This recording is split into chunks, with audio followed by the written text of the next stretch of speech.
Russell Petroviak, CMAP. John Carpenter, CMAP. Hamadab, CMAP.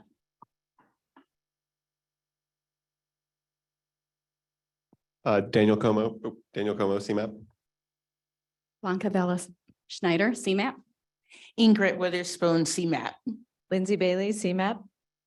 Sarah Stolpe, CMAP. All right, great. And is there anyone on the phone today?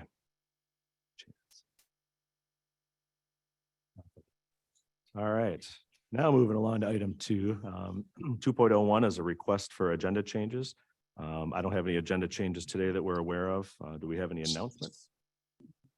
Just wanted to quickly go over a few logistical things, since this is most people's first time here at the old post office.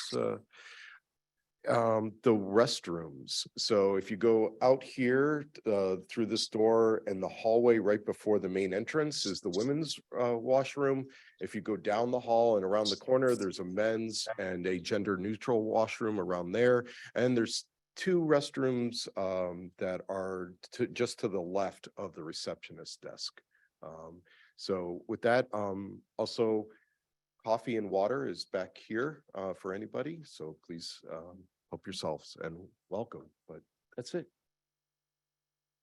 All right, thank you, Doug. Moving on to item 2.02, the executive director's report. And today making that announcement or making those that report would be Amy Lee.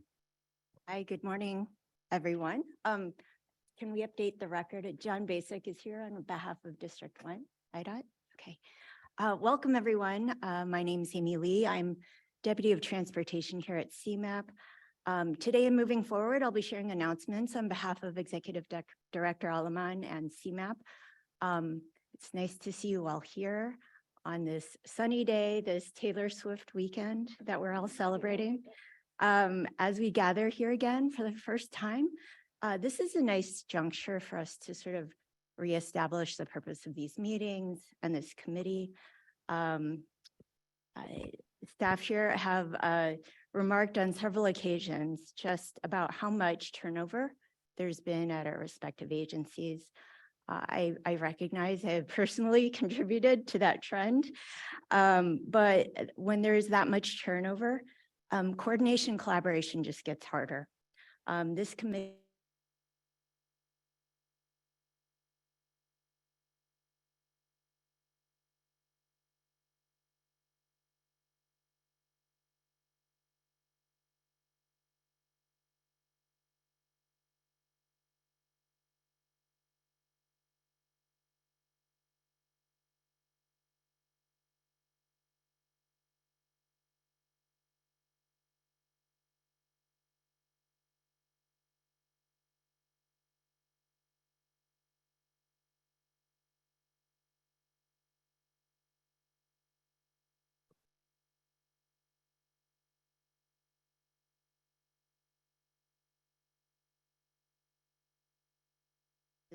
continues to be a forum for constructive dialogue, collaboration, and information sharing.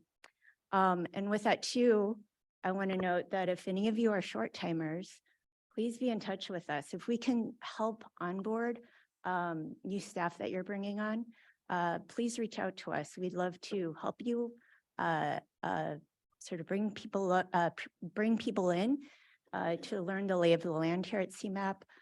We're glad to help you onboard them. It's important to us too, to know who to be in touch with moving forward. Okay, that said, these regular in-person encounters, I hope, will prove to be valuable to your work, but also it's just the law. We are a public body and we must comply with Open Meetings Act. As a reminder, this committee requires a quorum of 15 members to be physically present in order to conduct business. We've had conversations with many of you. We recognize these are, for some of you, pretty long trips to be making. And so it's helpful for us as CMAP staff for you to be responsive to meeting invites. If we are ever at risk of not meeting quorum, which I hope is never the case, barring any emergency, please let us know sooner so that we don't bring people downtown unnecessarily. Again, I hope we never get to this point, but please reply to invites, have your alternates ready, and help us keep things moving and on schedule. All right, legislative session just ended last week. As many of you know, there's a lot of late hour activity there. We'll have our legislative team give you an update on that later in today's agenda. Also on the agenda today, the team will provide an update on the plan of action for regional transit part. With only a few months remaining to complete this report for the legislature, we've been doing our best to make progress as well as to stay in communication with all of you. I know everybody wants to know what are the latest updates on that discussion. We have the ultimate goal of making recommendations for consideration in advance of the next session, so by the end of this year. A quick note related to CMAP's involvement with the Chicago mayoral transition. Executive Director Alleman is serving on the Transportation Transition Subcommittee. This group is helping to shape the early transportation priorities of the new administration. Transit has been the top of mind in the group's discussions. They hope to develop a report to give then to Mayor Johnson come mid-June. Let's see. Oh, yes, this is important too. I also want to share with you an update on a regional infrastructure accelerator grant application that CMAP has worked on with IDOT and CTA for the 290 Blue Line corridor. We are pursuing grant funding to develop a unified vision for that corridor and to create a governance structure to execute on that vision. We're modeling this a lot like after CREATE, a lot of you are familiar with that, by developing a program framework that will foster interagency collaboration, leverage stakeholders' expertise, and utilize a program management office, a PMO, to provide that really critical technical support for project sequencing, finance. Oh, hey, man, I'm so glad you. Hello, please go on mute if you could, thank you. Yeah, we're hoping that this moves forward. As you know, this quarter is so important to our region.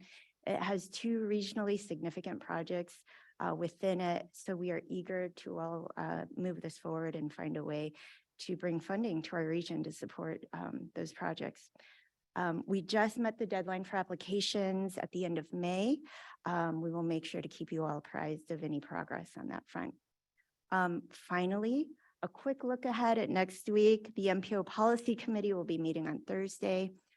As a matter of business on its agenda, the committee will appoint the chair and vice chair of the Transportation Committee. As many of you know, Jessica Hector Sue resigned, and she is the chair right now on record for this committee.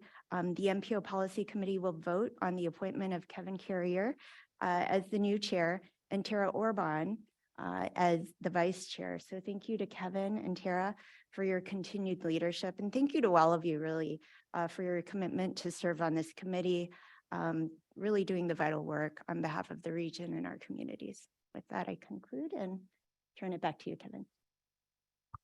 Great, thank you, Amy. Appreciate the information and guidance there for us. So moving along to approval of the minutes. We have before us draft minutes from our April 28th meeting. Do I have a motion to approve those minutes as presented? Great, thank you. And a second? Was that you, John? Sorry, John Loper. All right, motion to second it. Are there any changes to the minutes? I had noted just one quick thing on the last page, the 5.1 or 5.2, there was an extra. This.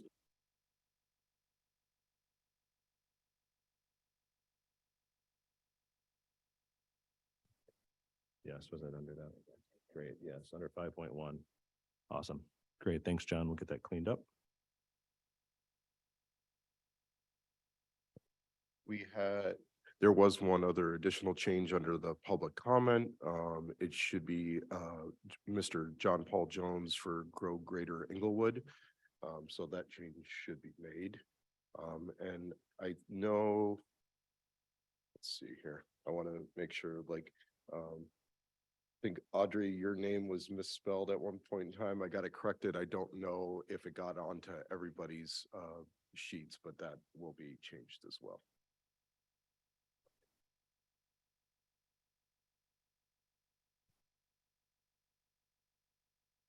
What's that? Move forward with it. Okay, great. All right, so we'll move forward with the motion. The second we have with those noted revisions. All in favor? Aye. Great. Thank you for that. All right. Moving along to. Sorry. Learning this as we go here. Any opposed? Out of the virtual world and the roll call, so in the going around the room. So, all right. All in favor, or no opposed? We are good to move forward. Awesome. All right, 4 items for approval. Russell is with us today, and he'll provide an overview of the federal fiscal year 2023 through 2028 Transportation Improvement Program amendments. Okay. Included in your packet today is a memo detailing the 60 tip changes contained in formal tip amendment 23-09 and the 85 tip changes contained in administrative amendments 23-09.1 and 23-09.2. As seen in the memo, formal amendments resulted in an increase of just over $200 million in total project costs for all prior, current, and future years. I wanted to highlight a few of the new projects that are on the formal amendment. Specifically, out of the 22 new projects, 12 are projects that were recently awarded about $20 million total in federal TAP funds from IDOT through the ITEP program. These are new projects are for bike trails, for streetscapes, for things of that nature. And those are all new, and there will be more of those projects added to the TIP in the next cycle. Administrative amendments added $95.2 million to the TIP in all prior, current, and future years. The net change in total costs in the TIP from all amendments resulted in $298.4 million being added to the TIP in all prior, current, and future years. As shown in the memo, new projects such as the ones I highlighted, cost changes in the addition or removal of project phases comprised most of the formal changes. Administrative amendments were primarily cost changes, advanced construction conversion changes, and schedule changes. The amendments, along with the memo, were posted on May 23rd for committee and public review. Approval of formal TIP amendment 23-09 is requested, and if there are any questions, I can answer them at this time. Audrey? I had a few general questions about the TIP process. So if you'll bear with me, I have a few questions. As you noted, a lot of the changes to existing projects were cost changes. There were cost changes exceeding administrative thresholds, which added $69 million in total cost. For this group, I wanted to understand, what is the administrative threshold and what type of evaluation CMAP does to confirm that these costs are justified if they're significant costs. I also wondered, is there ever a point before construction starts at which CMAP would deem the benefits do not exceed the costs as costs start to escalate significantly? Or is that the responsibility of this body? Do we have the ability to ask for more information before you approve a project and therefore postpone the vote? And also, do we have the ability to selectively approve or not approve an individual project on the list? I think there were 5 questions there. Yeah, I know. I know. I can. So yeah. let's try to take it down as best I can, one at a time. In terms of formal versus administrative thresholds, there are 3 categories. It depends on how much the project cost. So smaller cost changes, it's a percentage thing. So if it's a project that doesn't cost a lot, I think it's 100% of the cost increase for like $1 million or less or something like that. We have all of this information, by the way, on our website under TIP documents or programmer resources. I forget which page it's on, but all of this stuff is in there. All the programmers know what the thresholds are. So the next one, I believe, is $5 million, and projects that are $5 million I believe it's 50% is the threshold by which it would be anything below that's administrative on the cost change. And these are only for federal. So non-federal is not something that we are looking at in terms of the threshold. It's only for federal funds because that's what we constrain. And then if it's more than $10 million, I believe the threshold for a formal change is more than, I want to say 25%, or if it's more than $10 million.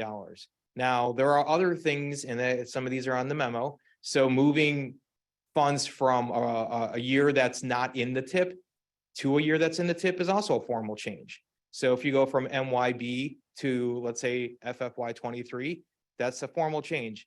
IDOT has a project in which they moved funds from 22 to 23. That 22 is not a tip year currently. It was a tip year last year. Those are funds that were left behind. So several $1 million is for a project that is moving funds that were left behind and are moving into the current tip year. So it's not just because there's a cost increase that exceeds the threshold. Sometimes it's the matter of which the change is being made from what year it's coming from and what year it's going to. It's also a formal change if the funds are in a programmed year and they move out of the tip. So if it goes into MYB, sometimes projects get delayed. We know we have processes for CMAC, for deferrals and STP and stuff like that. Those are formal tip changes. So it's not always just an actual dollar for dollar change. There are thresholds. Like I said, they're all on our webpage. So I'm going off memory as best I can. In terms of how do we evaluate whether or not the cost change is reasonable or not, that is up to the project sponsorer. Our federal process, and you know, John Donovan's here, he can elaborate it, is not to say that the cost is unreasonable or reasonable. It's to follow the tip procedures to make sure the tip is constrained. Projects don't get authorized by FHWA unless there is an engineer's estimate, typically, especially for construction. So there's a PPI that goes, we validate projects that go through the Bureau of Local Roads with the PPI. So they do have to provide supporting documentation. They do upload those to the tip. So it's not just, you know, we're not just taking their word for it. There is some sort of paper trail that says this is the cost. This is typically for a project, let's say an STPL project, we'll have a PPI. That PPI will be approved by District 1. And that's what we use as a cost. There are different criteria in the tip for different years. So the first 2 years, because we are ozone non-attainment, which I'll get to when we do the conformity amendment, are committed funds. After that, they're reasonably expected. So it's not the same kind of level of threshold. So for the stuff that's in the first 2 years, documentation is one of the criteria or a part of the process that tip staff use when looking at cost increases. So I hope that answers that question. So have I think I did 2 or 3 of them. In terms of more documentation, I think that's something we could probably discuss, what exactly that would entail and what that would, you know, there's a yin and yang between how much staff burden versus how much transparency, how much are we getting? You know, we don't get the same information for all projects at all times. And so we'd have to maybe have a discussion on what that would look like. And I think we're always open to being as transparent as we can, but we need to do it in a way that works for all projects, right? Not just for some projects and not others, not just for some sponsors and not others. So there's a lot of complexities that go along with, you know, transit is a little bit different in terms of how they provide information than road projects and so forth. So different projects, the ones that we program at CMAP, we have a lot more information on. It's STP, CMAC, TAP-L. Projects that we are not the primary project selector for, we don't have quite the same level of information because we get quarterly status updates, for instance, on the projects that go through our selection process. We don't necessarily get that for other projects. So that's something we'd have to discuss is what would that look like? So I can't say that we at CMAP staff, we can request from project sponsors when they make a change that we think is maybe needs more support or more information. We routinely reach out to them and they provide more support or more information. What we're really trying to do though is get in the habit of people just loading the documents up into the tip and then it's there for everybody to see. So that's really where we're trying to go with that. I don't, in terms of justification, like I said, that's really a project sponsor. It's a field engineer decision. It's FHWA's engineers' decisions on whether or not the cost, I'm not exactly sure how on the transit side. I know Tony Greep reviews the grant agreements.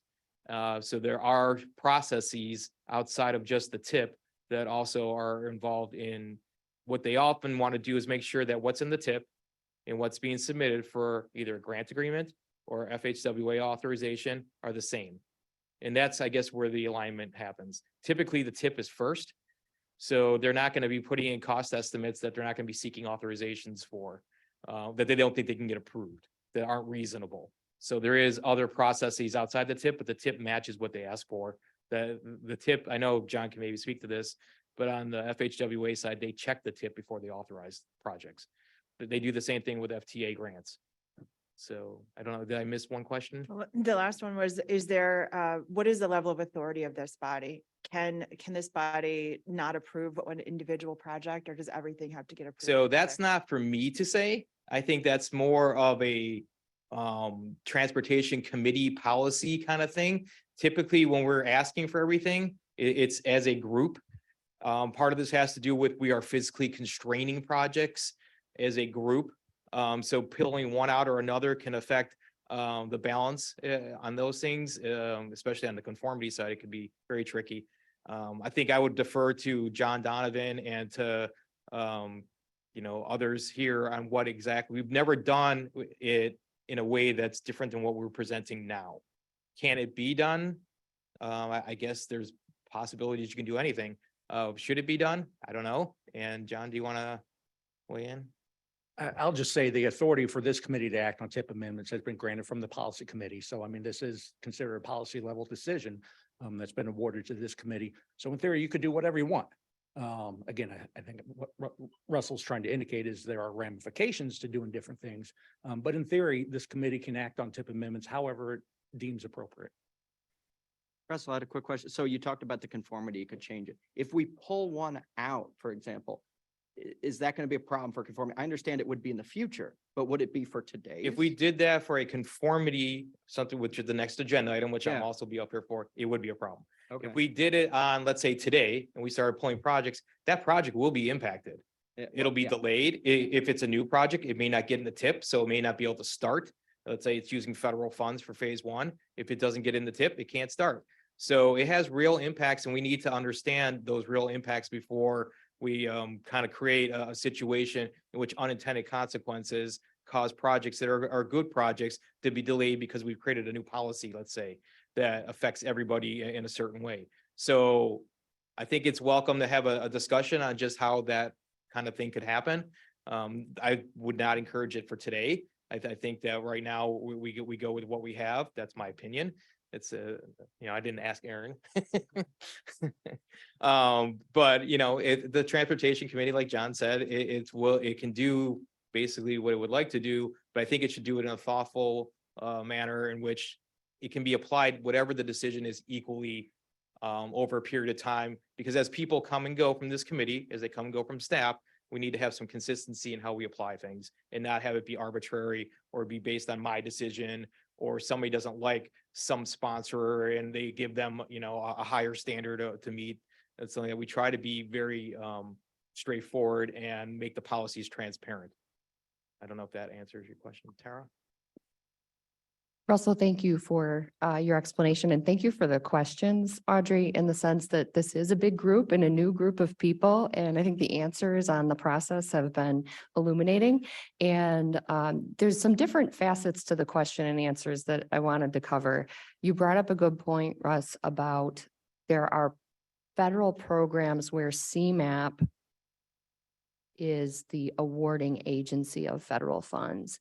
However, for many of the other counties and municipalities that are part of the region, the process is a little bit different. And I was hoping maybe somebody here could kind of walk us through, because by the time a project gets to have a tip amendment, my understanding is that project has already been vetted by that local council.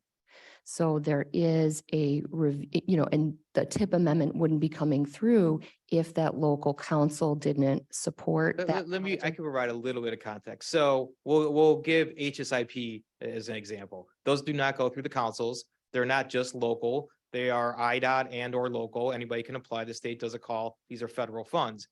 When they are chosen to get those awards, they get an award letter. That award letter, when they go to put the project in the tip, is one of the things that we require before a project can be in a tip. And it spells out some of the stuff that, how much they get, what phases they get, things of that nature. So while others do the selection, we take that information that they then gave the body that was awarded the project, and we use that as part of our, it helps us with work types, it helps us with scheduling. And there are additional forms, especially on the local roadside. The PPI form is a big form that helps with a lot of the technical stuff. Yeah, but for the council of mayors, right, of which we have all the PLs, these projects are coming up through those councils, and the mechanism to award more funds for a project that's done at a different level. It's not- Only for STPL. Yeah, which is a significant amount of the funds in the region, particularly for many of the municipalities. It can be, yes, So it's absolutely. nuanced, but there are,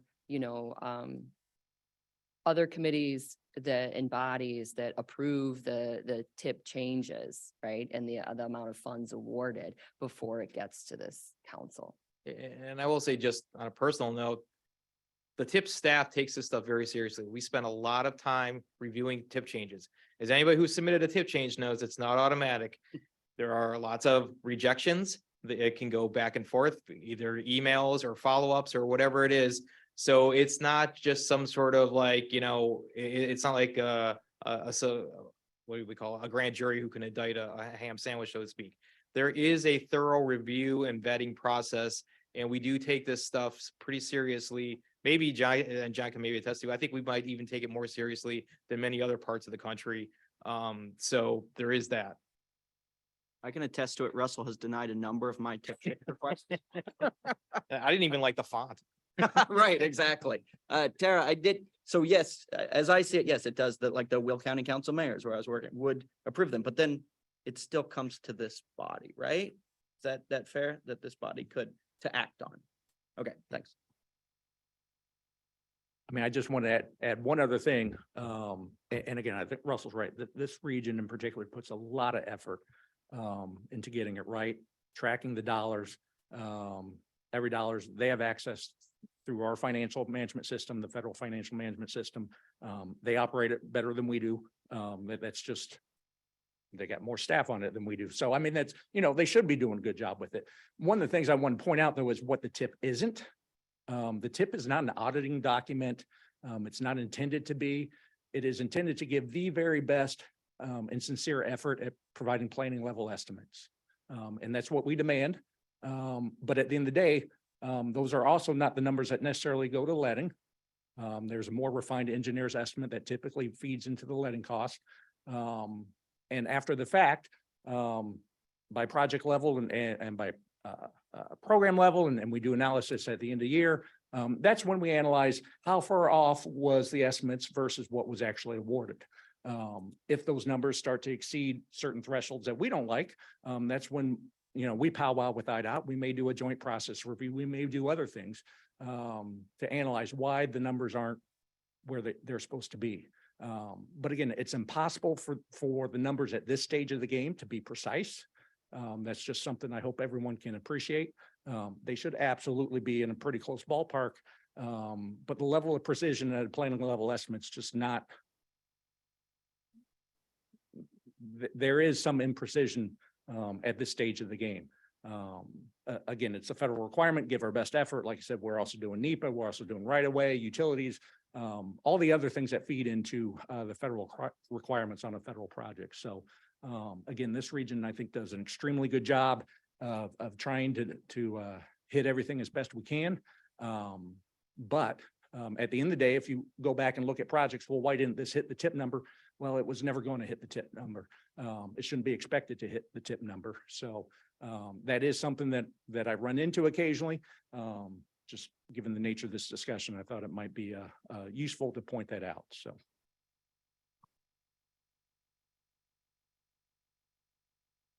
Just want to add on, John, to what you said. I think, given the past few years too, we have had commodity shortages,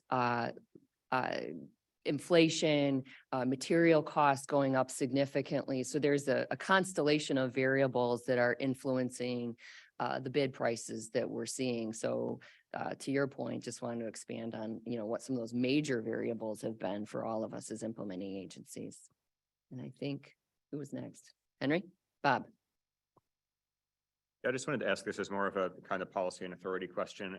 If there's value in flagging projects that have changed so significantly in the tip modifications that they should be brought to this group for discussion. I think there's a lot of these that are commodity price changes or fairly minor changes, but is there some threshold at which the staff should identify a handful of these for us to really talk about to confirm they're still in line with what was originally approved?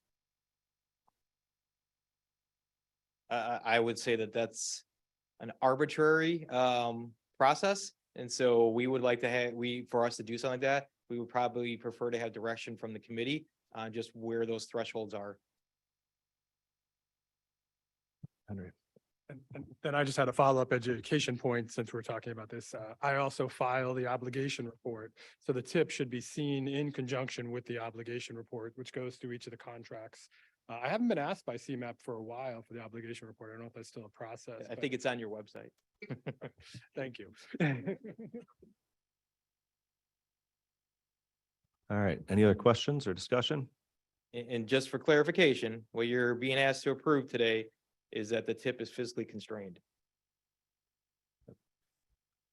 All right. Thank you, Russell. And that was a good discussion. I think there may be some interest to having subsequent discussions, maybe at a future TC meeting. We can have some offline discussions and see if we can have that on a formal agenda. We can have some discussions if we want to make any changes to the process or anything like that. So, all right, let me get back to the agenda here. So I will entertain a motion to approve tip amendment 23-09.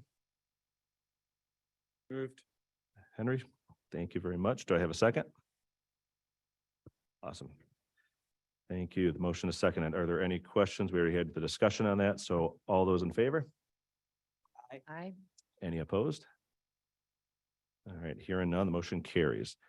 Before I move along to 4.02, just one little housekeeping thing. This kind of caught us at the last Zoom meeting too, but after the presentation, formally, we have to have the motion in the second before we open up to discussion. So moving on to this one here, we'll let Russell go and then we'll do motion in second, and we'll have our discussion after that. So moving along to 4.02, Russell will present on the ONDA 2050/2023-2027 tip conformity analysis and tip amendment. Russell. Okay, also included in your packet today is the ONTO 2050 tip conformity analysis and tip amendment 23-08. The CMAP region, as you know, is a non-attainment area for ozone. In fact, this summer, which has really just begun, out of our 16 ozone monitors for the region, 10 are already considered to be in violation of the ozone standards, meaning that the region is not attaining the ozone standards. And as you may know, today is actually an ozone action day for the entire state. Let me see. You can expect to hear more about ozone and how it affects conformity and things of that nature and what we can do at future meetings. That being said, CMAP is required to demonstrate that the long-range plan and tip conform to our current motor vehicle emissions budget for our area through a regional emissions analysis of transportation projects in the tip. The regional emissions analysis uses the latest planning assumptions and socioeconomic forecast that are in the ONTO 2050 plan update. Specifically, projects in the tip subject to air quality analysis requirements demonstrate, when modeled, that the region does not exceed our motor vehicle emissions budget, which is shown near the end of the memo in your packet. On a side note, I wanted to mention that the projects shown on the conformity memo, all of them could have waited to our next conformity amendment cycle. However, one of the key cogs that helps us with conformity will be retiring. That was Leroy Koss. So we wanted to make sure that our newer staff, our younger staff, had the opportunity to go through the entire conformity process with Leroy and learn from his great expertise, so that when we go to do this the next time without his great expertise, we don't miss a beat, hopefully. As stated in the memo, results of the emissions modeling demonstrates that regional emissions are below the region's motor vehicle emissions budget, which is the requirement to demonstrate conformity for ONTO 2050 long-range plan and the tip. At this time, staff requests that the Transportation Committee recommend approval of a finding of conformity and tip amendment 23-08 to the CMAP Board and the MPO Policy Committee. If there are any questions at this time, I can answer them.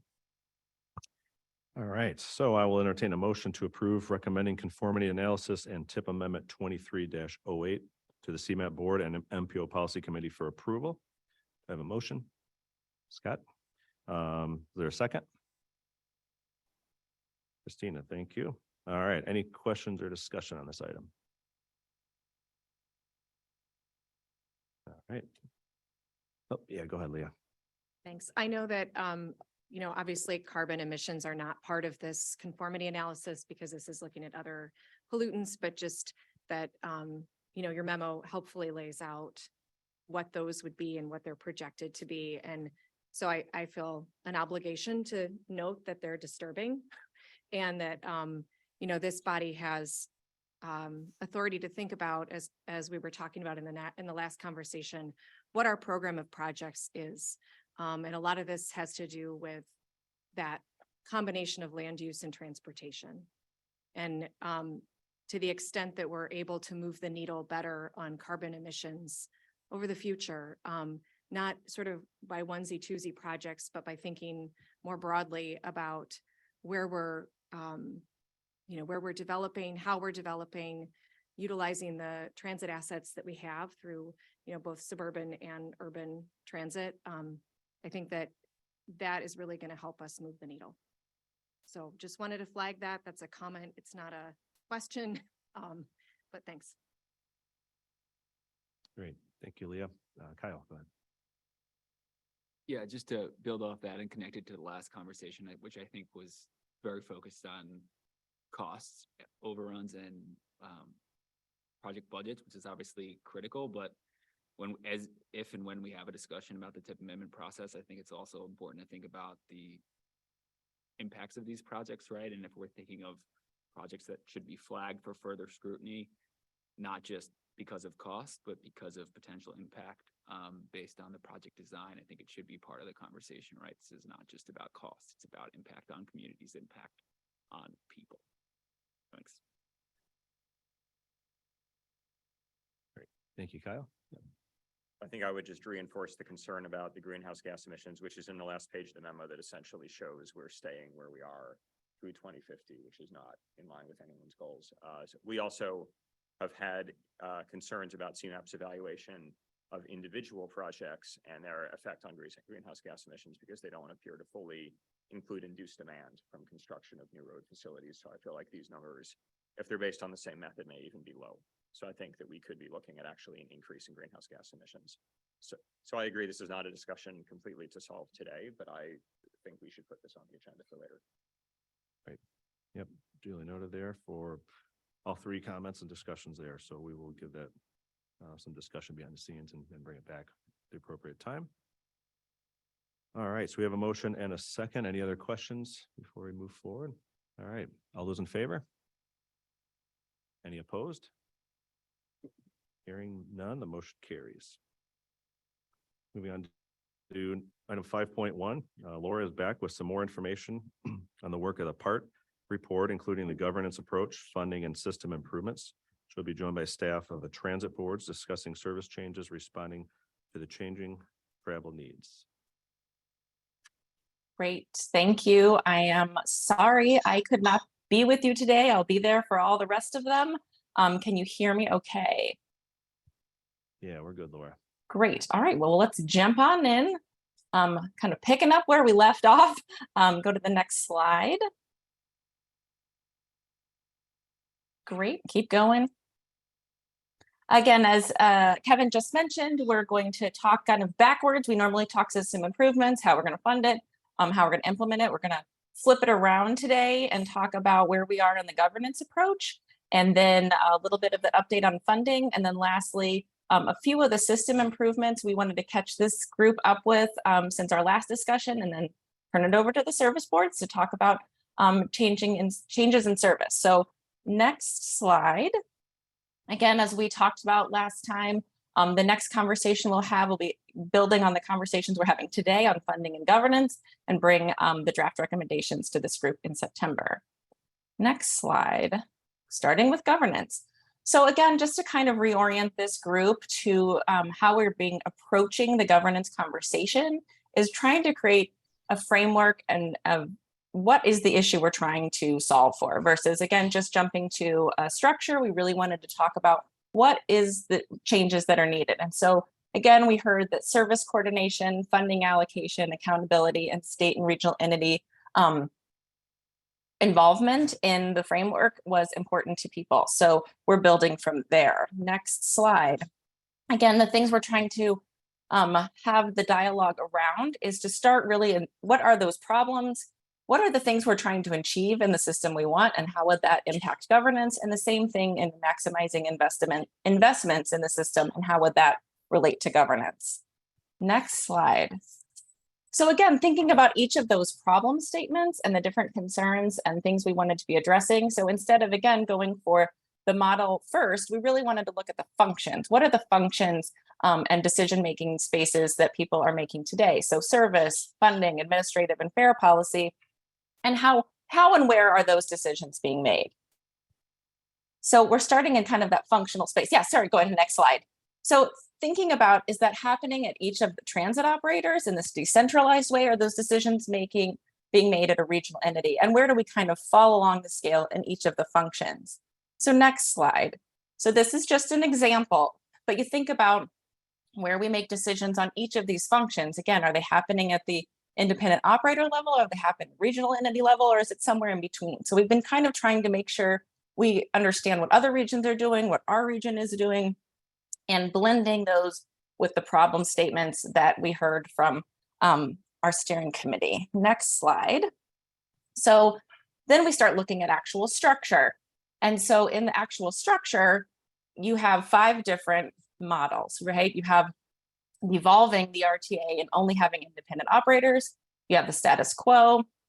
You keep the structure the same, but you relook at funding allocations and how those are being addressed. You could have a stronger regional coordinating agency, but keeping each of the service boards, or you integrate all the service boards into one regional agency. In our work so far, in our work so far, we do not believe that devolving the RTA to only system or independent operators or leaving things exactly as they are today answers any of the concerns that we heard from the steering committee and any of the other bodies we've been talking to. So right now at the place that we are with this is that we are going to spend some time building out and looking at the 3 bolded options. Now you can go to the next slide. So I wanted to hear from this group before we head on to funding, if there's any other trade-offs or concerns that we should understand while we're looking at this spectrum of options. So I'll pause.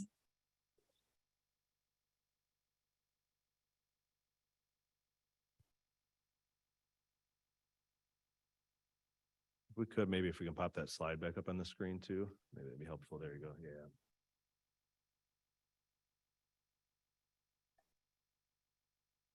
No thoughts or concerns? Yeah, go ahead, Kyle or Audrey. Laura, I know we don't have the problem statement in front of us right now. But can you talk about the extent to which the evaluation is considering how these options would impact our ability to address the fiscal cliff and, the most pressing crisis that is the foundation of the project?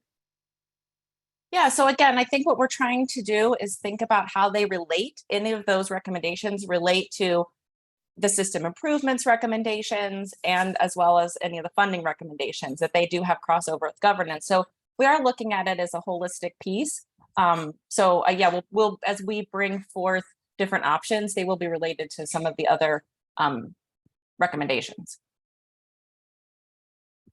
My comment was going to be in that vein, in that I think it's important to look at state involvement in transit, and that can also lead to looking at the governance structures and where the state's role is in terms of governance if they were to contribute more resources, for example. Yeah, that's helpful. All right, well, we're out. We can head on. I'm not in the room, so if people want to keep talking, we can. Otherwise, I can move on to funding. And again, happy to take other people's thoughts or concerns offline as well. So next slide. Last time we were here, we talked about the historical transit funding in the region, the introduction to sales tax, what are some different revenue options, and then talking a little bit about road revenues. So we just want to take it to the next step today and continue the conversation on sales tax options, and then a little bit of background information on those pieces. So next slide. As we know and have discussed in here, much of our transit system is paid for by sales tax in the region. One of the options, again, that we're looking at is you could adjust that sales tax rate. You can broaden the sales tax rate to new services, or you can have a hybrid option. So when we start talking about sales tax, we know, no, go ahead, you're fine. The next one is we know that the sales tax is on goods, and that is declining in our region, and the use of services is increasing. And so again, we think about long-term financial viability. We kind of want to hitch our wagon to something that's growing versus declining. And so again, that's one of the considerations that we've looked at within the sales tax. Next slide. One of the other considerations, not a big surprise, we have a fairly high sales tax rate in our region compared to the rest of the United States. And so continuing to just increase the sales tax does have, again, diminishing returns, but also concerns for how that's impacting our region. Next slide. So again, as we were talking before, we're looking at all of these options, but really starting to think more about that hybrid scenario and how we could move, possibly maybe there's a short term of the current sales tax as we move towards looking at this happening for services instead. So I think when we think about, next slide, about having the sales tax move closer to move to the services versus on goods, it actually ends up being a net positive for the consumers. And we can think about maybe possibly lowering the sales tax rate because we'll be receiving additional funds from other services. And this also, again, shifts the tax burden as, again, we know lower income families spend more of their time or more of their funds on the goods versus services. So again, it shifts that tax burden. It also raises new funds for states, counties, and again, the transit system. So we think this is an important option to investigate, though we understand it would be a difficult lift. We think it's important to continue to have these conversations because we see that as a viable option in this space. Next slide. So the next question we get is, what are we talking about when we talk about services? So thinking more and not in the housing and utilities and healthcare area, but in the other services that we show here. So this is something we're going to continue to investigate and bring to this group some more information again in our July meeting. So I'll pause there if there's any questions on the funding research that we have done.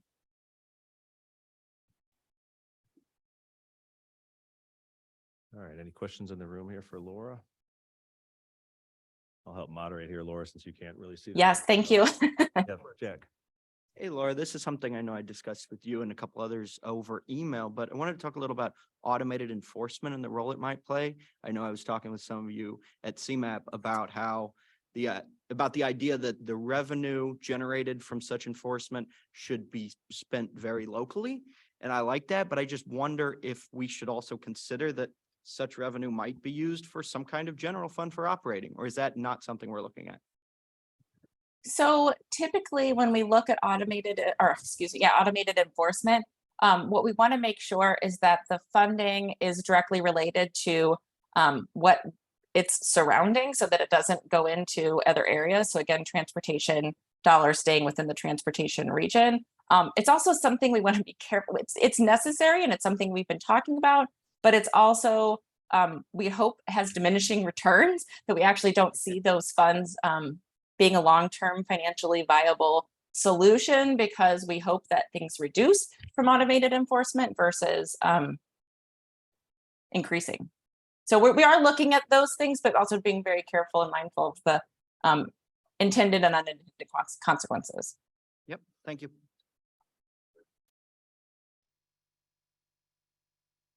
Yeah, go ahead, Tara. Thank you, Laura. Just for those that want to find out more, Laura, in what way or what resource, if, after this presentation, folks want to kind of peek in and, kind of follow along before the next meeting in July, what would you recommend?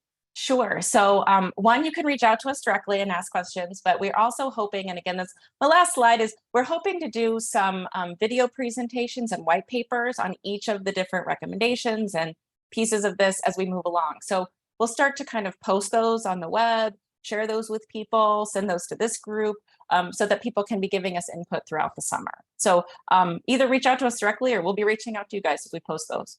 So that'll be a specific section on the CMAP website? Yes, on our webpage, we'll be posting those draft white papers. Thank you. Absolutely. But again, if people have questions on this, please reach out to us now. We'd be happy to share additional information in each of the particular pieces you're interested in. Yeah, and I'll just add on to that, what Tara was asking there in the question. I think that would be very helpful and appreciative.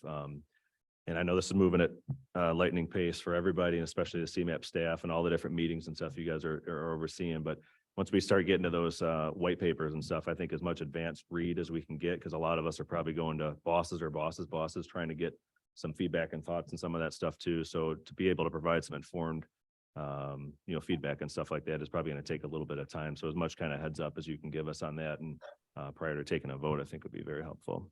Yeah, absolutely. And two thoughts on that is we want to do one-on-one meetings with everybody over the summer so that we can get into the different questions that everyone has.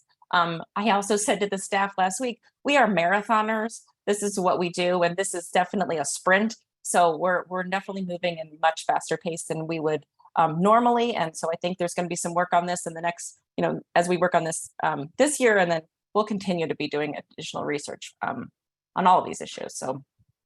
And then Elizabeth put in the chat for those online, and we can send it to everybody that's in the room, the webpage that this will be posted at. So we'll share that as well. Yep, go ahead, Henry. Yeah, so this is where I'm going to miss Rocco, but the tollway had some input from tollway staff, mostly not necessarily to sales tax, but on toll funding, which was an element of the last meeting. And so the tollway is excited. We understand the people and the natural resources of the region make this region, and transit makes it vibrant and interesting. The tollway is a small supporting agency. Yes, we're a big highway agency, and we really truly look forward to assisting in this plan and in transit, however we're directed by the General Assembly. But the Illinois Tollway would also be remiss if we did not represent our current customers. If we consider registration fees of $150 and gas tax from the state of Illinois, folks are paying about $375 a year for Illinois funds. Illinois Tollway customers pay that again in annual tolls. They are already contributing quite a bit more. Compared to everybody else, Illinois Tollway customers, Illinois Tollway drivers are already price incentivized, maybe not enough, but they're already price incentivized to take transit or make careful travel choices. Truck tolls. The Illinois Tollway is delivering a multi-billion-dollar program of capital improvements to keep trucks on the tri-state, improve connections to IDOT's I-290. The freight industry is aware of our tolling cost. Truck rates are not so low to be ignored. State policy should be thoughtfully crafted to retain freight and manufacturing jobs in Northern Illinois. Thank you for our statement. Great, thank you, Henry. Any other questions on this portion here before Laura moves along? Yeah, Christina. I just want to remind folks that there are large portions of the regional area, particularly in Will County, where we have community members and residents that have no access to transit. And we're already getting the questions, why are we paying an RTA tax for a service that we don't have access to? So just remember when you're starting to talk about taxing other services and whatnot, there is a large portion, particularly of counties that are more rural in nature, where we have no access to transit, and they're already asking the questions, why are we paying for services that we don't have access to? Thank you, Yeah. Christina. Thank Anybody you. else? Yeah. All right, Laura, I think you're good. All right. Well, to Christina's point, the system improvements part, right, also is about how do we improve the service in our region? How do we expand and allow all of the improvements for transit to help our region? So we talked last time about better buses and improving bus service, fare integration, safety and security. So I'm going to spend just a couple minutes going through the last bit of our system improvements recommendation areas, and then we'll go from there. So transit system accessibility, if you can go to the next slide, is something that obviously is very important to everyone in our region, because it's not only about ADA accessibility, but really when we think about, again, how this benefits everyone else, those with strollers and aging in place, that these are things that our communities want, is to make sure that they have accessibility to the system. So we've got recommendations that would improve the ADA accessibility. And then when we think about accessibility, we're also thinking about technology and the ease of use for that. So we have recommendations that really focus on the technology end of this as well. And again, I'm going to kick through these. We're going to have white papers on all these we'll send to you guys.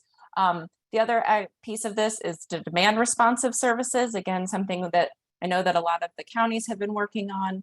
And so again, recommendations to increase coordination of both the dial-a-ride and demand response services to unify things somewhat. Again, some of you have already started to do that. We want to continue on those successes. And then again, ensure the ADA paratransit is effective and financially sustainable for people in our region. So we've spent some time on those recommendations, and again, can share more of those pieces as we move along. The next piece is the land use and development. Again, a lot of times when we have conversations about transit and its access to different areas, it again is about what's happening with the land use. We have some different recommendations and thoughts around how we incentivize and improve things for TOD or for public assets near transit. We also talked about it from the space of where jobs are, right? And how do we have accessibility and the land use of where there is growth. And so we've talked about improvements in that area as well. And then the last one, again, kind of will marry into Metra's conversation today, is how do we look at supporting Metra's evolution to a regional rail system?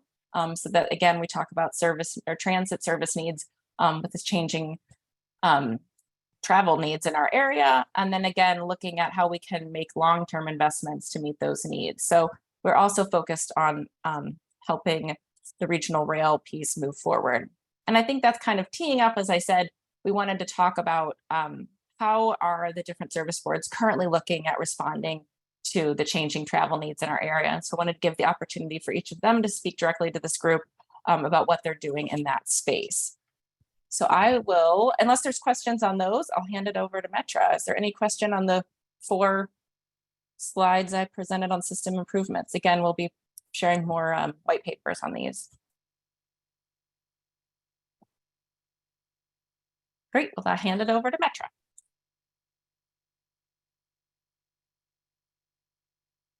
All right, good morning. I'm David Kralik, Director of Planning and Programming at Metra, and I'm excited to share Metra's strategic vision of regional rail with the committee this morning. With me is Jonathan Leppert, Metra's Manager of Service Design, who will be available to help me answer questions that may arise after our presentation. A year and a half ago, back in late 2021, as we were still in the midst of the COVID pandemic, Metra determined that it was the right time to take stock and chart our future path. In 2018, we had adopted our agency's first ever strategic plan called On Track to Excellence that focused on our operating and capital funding needs. The end of that plan's 5-year horizon was fast approaching, and it was time for us to revisit our strategic plan. We knew we were dealing with a dramatically different world than we were when we developed our first plan, and with challenges ranging from new ridership and travel patterns, changes in capital and operating funding needs, calls to be more responsive to equity and climate change, all while working in the most complex railroad operating environment in North America, and still trying to attract and retain employees to provide the essential transit service that we offer. So in response, we developed a new plan, My Metra, Our Future, to set our course for the next 5 years and respond to those persistent challenges. Next slide. Next slide, please. We started by building on the value we provide to the region. From connecting people to destinations, providing an alternative to driving, contributing to sustainable land use development, and reducing the region's greenhouse gas emissions. We also attract businesses to the region, create jobs, save riders time and money, and reduce traffic congestion. Through all of these, we knew we had a strong base to build. We had a sense of who we are. Our mission, as we established in our previous plan and modified slightly in this plan, was to provide safe, reliable, efficient, and affordable commuter rail service that enhances the economic and environmental health of Northeastern Illinois. I emphasize commuter rail because that is really who we are and what we've been historically. It focuses on work trips into the downtown core. Now, of course, other trip types were always possible on Metra, but the 9 to 5, Monday to Friday trips were really our bread and butter. As we came through the changes of the pandemic and heard the calls to become something more than just commuter rail, please advance the slide. We developed a vision statement of what we aspire to be. To proactively address evolving transportation needs, Metra will provide regional rail service that supports sustainable, connected communities. The table here details some characteristics and distinctions between commuter rail and regional rail. Essentially, regional rail provides service at regular intervals with consistent stopping patterns throughout the day, not just oriented around bringing commuters to the urban center. While significant rush hour service will still be present, we want to evolve to become an all-day transportation option for many different trip types throughout the region. Next slide. As part of this plan, we identified 5 strategic goals, and regional rail is key to each of them. Please advance the slide. Enhancing service to grow ridership and provide mobility choices is one of the aims of commuter rail, regional rail. If we offer more memorable schedules and regular stopping patterns, we can ensure that the Metro experience is safe, easy, and enjoyable for all our customers. Providing consistent service to all parts of the region will help us attract and retain a diverse workforce and invest in our employees. And our movement towards regional rail, while maybe more common in other parts of the world, is an innovation for us that will allow us to become more effective and efficient. And providing consistent service throughout the region is a key element of our commitment to equity and sustainability. Next slide. During the pandemic, Metro began working on new schedules to anticipate and respond to the change in travel patterns and incorporate longer-term goals. We established service principles to focus ideas and establish common services across rail lines. Next slide. Those service principles are listed here to provide consistent and frequent service throughout the day, to provide easily understandable schedules with memorable service patterns, including new express service when possible, considering transfers both within Metra and other transit services, exploring reverse commute and new ridership markets, and promoting regional equity. One of the key ways we've already done this is to retime our midday trips to make it easier to make connections between Metro lines and to other operators. The schedules we've rolled out have been reimagined with this additional service, additional midday service, more regular frequencies, and simpler service patterns. We've already provided more midday service today than before the pandemic on the BNSF, UP West, and UP North and UP Northwest lines. This provides more flexibility to riders, reflecting current travel patterns, and has led to several efforts to guide further progress. Next slide. The first initiative is our route restoration study. This is an FTA-funded study to use big data from cell phone location services to better understand current travel demand patterns and incorporate our findings into near-term service changes. It'll help tell us how we can work within our existing infrastructure and rolling stock to best serve current trip making. Next slide. The second effort, which kicked off this week, is the system-wide network plan. This will build on the results of the route restoration study to determine how we can evolve to better serve new and changing travel markets in the decades to come. The results will guide Metro capital investments and operations for the next 2 to 20 years. And unlike the RRS, the route restoration study I mentioned previously, this effort will not be limited by existing infrastructure and rolling stock. It will allow us to develop and test more advanced regional rail concepts, like more robustly serving destinations like O'Hare Airport and connecting with future Amtrak service. Next slide. The third initiative we have underway works to ensure that we have the land and customers to take advantage of regional rail service. We're actively reevaluating commuter parking demand at each of our outlying stations and developing an approach to transit-oriented development and commuter parking.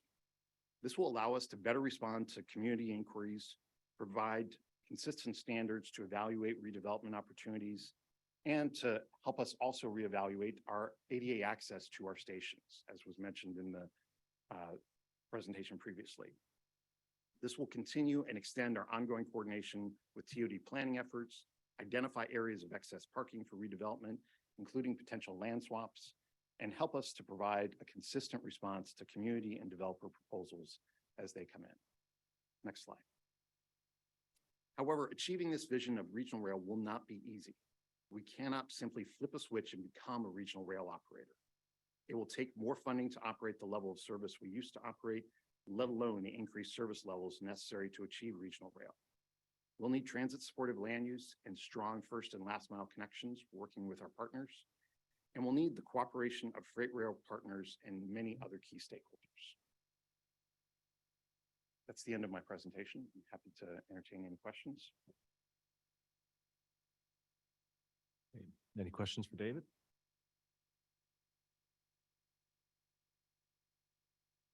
All right, Thank you. thank you.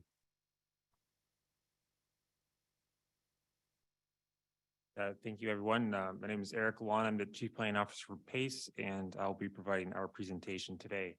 Next slide, please. PACE is tasked with serving the suburban six-county region of northeastern Illinois, an area that covers over 3,600 square miles, is nearly the size of the state of Connecticut and about 15 times the city of Chicago. Given the geographic size and diversity of land uses that exist in the communities within the PACE service area, PACE has always had to operate a range of public transportation services. This includes fixed route buses, on-demand, various van pool programs, ADA and paratransit services, along with numerous other innovative alternative services. When the pandemic struck, all PACE services were impacted in some way. However, some services were affected more than others and in different ways. PACE's mainline fixed route service, which typically operates on arterial roadways, linking key transportation nodes with important destinations throughout the region, did see ridership declines during the pandemic, but at a lower rate than other service types. Routes such as the Pulse-Milwaukee line, expressway-based services, and other arterial bus routes continued to provide essential trips throughout the pandemic and were used by essential workers throughout the region. For example, on Route 352, which is PACE's busiest route, ridership only declined by 30% and continued to carry approximately 3,000 riders each weekday. Additionally, there were some routes that saw an increase in ridership during the pandemic. Nearly all of these routes served distribution and logistics centers, which were thriving during the pandemic as people switched to using e-commerce. The users of these routes were workers traveling during non-traditional work hours. However, other PACE routes, such as weekday PICO and commuter routes, which focus on serving traditional 9-to-5 commuters, saw significant ridership declines. Ridership on commuter-focused services, specifically those that serve Metro, declined 97% as most commuters shifted to working from home. Over 65 commuter routes in total were suspended and eventually discontinued as it became apparent that working from home and hybrid work schedules would continue. Prior to the pandemic, the most successful commuter routes were those that offered an alternative to parking at a Metro station with limited parking capacity. Today, parking lots at the busiest outlying Metro stations have parking availability on most days. A similar situation occurred with PACE's van pool programs. Programs that focus specifically on the traditional work commuter saw a steep decline in ridership activity during the pandemic. Another challenge brought about by the pandemic is the impact on operator availability.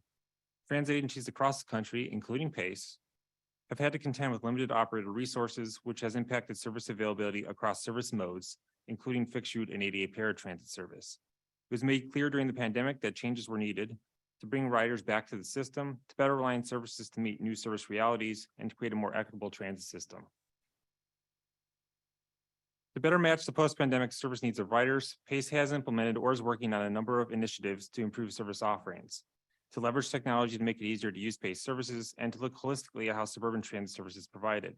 Shown here is a list of some of these initiatives, which I will provide a little more detail on. Next slide, please. Next slide.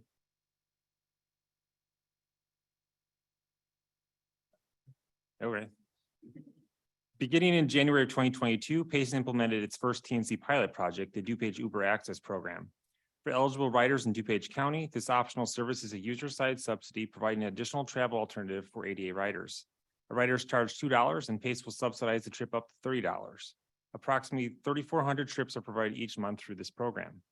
In December of 2022, Pace launched its second TNC pilot project with UServe. As part of this program, certified ADA riders can select this option when making their booking. Approximately 3,500 trips are provided each month through this program. It should be noted that ridership on ADA services has already returned to pre-pandemic levels, despite the fact that there are fewer operators available today to run this service. Both of these services allow Pace to provide additional service capacity to help with operator shortages, provides additional flexibility for the rider, and lower operational costs for Pace in the region. Next slide, please.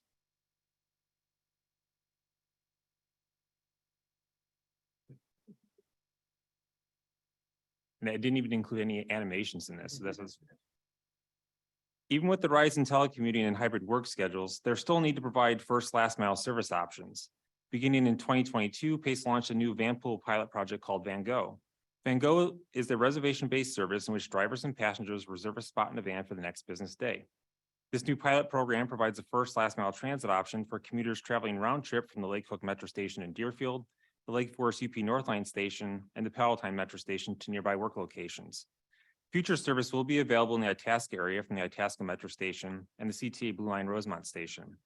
To use the service, passengers can email or call to reserve their trip at least one day in advance. Service is available between 6 a.m. and 9 p.m., with trips starting and ending in a designated service area. Upon arriving at the chosen metro station, the customer is given a code that unlocks the vehicle, which they can use to travel to their destination. At the end of the day, the customer returns the vehicle to the same location they picked it up from. The fare is $5 round trip, and drivers carrying pre-registered riders are free. Participants in the Van Go program will use a late model van, often a Dodge Grand Caravan or Ford Transit van, to make this commute.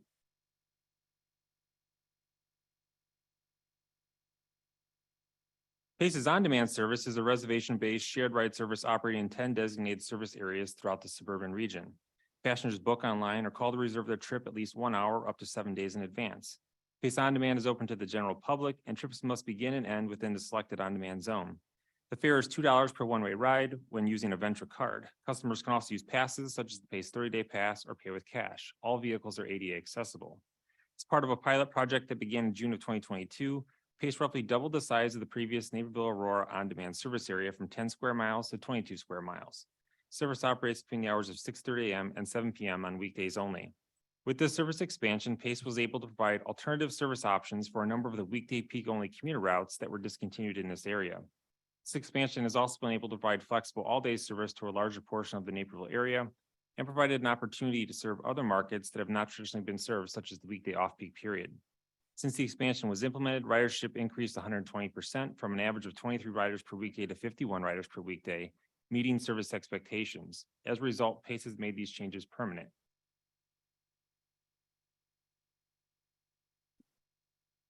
Partnerships with TNCs may offer an opportunity to provide cost-effective first and last mile service, better serve suburban mobility needs in areas where traditional fixed route service may not be as productive, and supplement existing Pace service or fill in service gaps. Pace has traditionally operated very limited transit service during overnight hours. Only one route, Route 352, operates 24 hours a day, 7 days a week. Most routes do not operate at all between 12 a.m. and 5 a.m. Though demand for transit service is lower during these hours, this lack of even basic overnight transit service presents a challenge for some shift workers and job seekers. A TNC may be able to provide this missing late night link. To test the effectiveness of this type of service, Pace will be implementing a new pilot project called Pace Connect, a late night first and last mile service that will operate in 2 locations, the O'Hare South Cargo area and the Greater Harvey area. The service would be operated by VIA. The O'Hare South Cargo area has several 24-hour facilities that support freight, mail, and cargo operations at the airport. Existing Pace service is available and connects employees at these facilities to the CTA Blue Line at Rosemont, which operates 24-hour service. However, some shifts fall completely outside of the current route's hours of operation, and workers cannot connect with the CTA Blue Line during the overnight period. The Pace Connect O'Hare South Cargo pilot will operate daily between the hours of 11:30 p.m. and 5:30 a.m., filling in the service gap during this time period. Only trips between the CTA Blue Line Rosemont Station and the designated zone south of O'Hare will be eligible for service. Customers will be charged a fare of $2, which they could use the service by paying with credit card or prepaid debit card. Wheelchair accessible minivans will be used for the service. Next slide. Between the CTA Red Line 95th Station and the Harvey Transportation Center, Route 352 operates 24 hours a day, 7 days a week. During the overnight hours, the Harvey Transportation Center serves as the southern terminus for this route, but connecting pay service is unavailable during this time period, limiting first and last mile connection opportunities for workers. The Pace Connect Greater Harvey Area pilot will serve Harvey and some or all of 9 other south suburban communities. This service will operate Monday through Friday between the hours of 12 a.m. and 6 a.m. and on Saturday, Sunday, and holidays between the hours of 11 p.m. and 6 a.m., filling in the connecting service gap during these time periods. Eligible trips will only be available within a designated zone, and at least one of the trip must either start or end at the Harvey Transportation Center. Similar to the O'Hare South Cargo pilot, customers will be charged a fare of $2 for each trip, and there will be wheelchair accessible minivans that will be used for the service. Both services are anticipated to start this summer. Next slide, please. When operating alternative service types, different technologies may be used to provide the service. This can create a situation in which service information is difficult to find for certain service types, and customers are unable to easily get information about opportunities to connect or use other available services. In June of 2022, PACE approved a partnership with Transit App for a 2-year pilot to develop Mobility as a Service, or MaaS, integrations for PACE. MaaS aims to make it easier to get around without a car and to extend the reach of the PACE network by aggregating information on different PACE offerings such as on-demand and other PACE services. Transit App is a mobile app that aggregates and maps real-time public transit data, as well as crowdsourced user data, to provide the most accurate information for anyone making a public transit trip. PACE's partnership with Transit App allows customers to be able to access real-time departure information, conduct multimodal trip planning, see crowdsourced information, and receive trip cancellation notifications, all from a single application. Future features will include providing customers with service alerts. Another development that is currently underway is the integration of PACE's on-demand service in the app. This development would make it easier for customers to be able to discover the service, see what service options are available and where, and get in-app information and make the booking experience easier and provide real-time departure information. The screenshot on this slide shows a mock-up of what integrating on-demand in the Transit App may look like. While the future of MaaS is still in development, PACE will continue to take an active role in developing and implementing new features. One future development we hope to implement is the incorporation of paratransit services into the app. Currently, paratransit services are siloed within agencies around the country, with passengers having to make separate arrangements for rides. Working with Transit, we plan to allow passengers to begin discovering paratransit trips as part of their trip planning efforts, in addition to other PACE services that provide additional options. Other future developments could include things like detour information to allow passengers to better plan for unexpected changes to our routes, ticketing and other fare-related integrations, deeper integrations with TNCs and taxi companies, and many other possibilities. Next slide, please. PACE has identified a network of corridors for arterial rapid transit lines, which we have branded as Pulse. Pulse provides fast, frequent, and reliable bus service using the latest technology and streamlined route design with the goal of improving suburban travel options throughout the region. PACE's first line, the Pulse Milwaukee line, was implemented in 2019 and operates along Milwaukee Avenue between the Golf Mills Shopping Center in Niles and the Jefferson Park Transit Center in Chicago. PACE is currently constructing the Pulse Dempster line, shown in red on this map, as part of our continuing efforts to invest in mainline fixed route service. 5 additional corridors have been identified for near-term development, including 95th Street, Halsted Street, Cermak Road, Harlem Avenue, and Roosevelt Road. Next slide, please.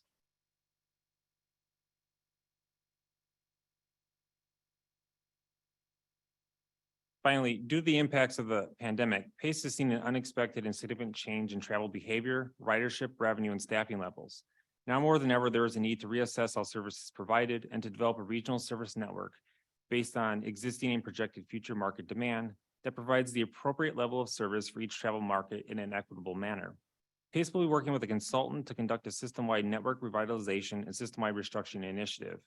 Primary goals of this initiative are to better understand current and future travel needs, to create a service standards framework to guide equitable service investments, and to make system-wide service recommendations based on an evaluation of the market data and service standards that are developed. Expected outcomes of this project are the development of a new service network that focuses on equity, improves access, prioritizes investments in key services, while also identifying alternative service options for areas where traditional fixed route service can't be supported. This project will begin in 2023 and is expected to be completed in approximately 24 months. That concludes my presentation, and I'd be happy to answer any questions anyone might have. Great, thank you, Eric. Any questions for Eric? Nope, we got one in the audience back there.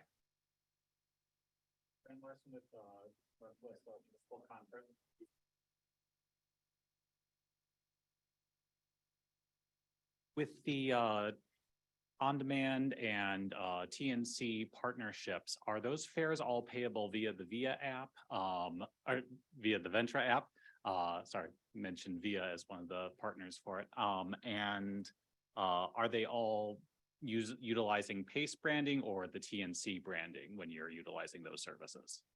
So the answer to the question is for the on-demand service, Venture is an option for customers, and we're working with VIA now to also have that as an option for our pilot in O'Hare and Harvey. As far as branding goes, the on-demand vehicles are PACE branded, and as will be the projects in O'Hare and Harvey, but VIA is also going to be a part of the branding efforts as well. Thank you. All right, great question. Any other questions? Otherwise, we have Leah coming up for the CTA.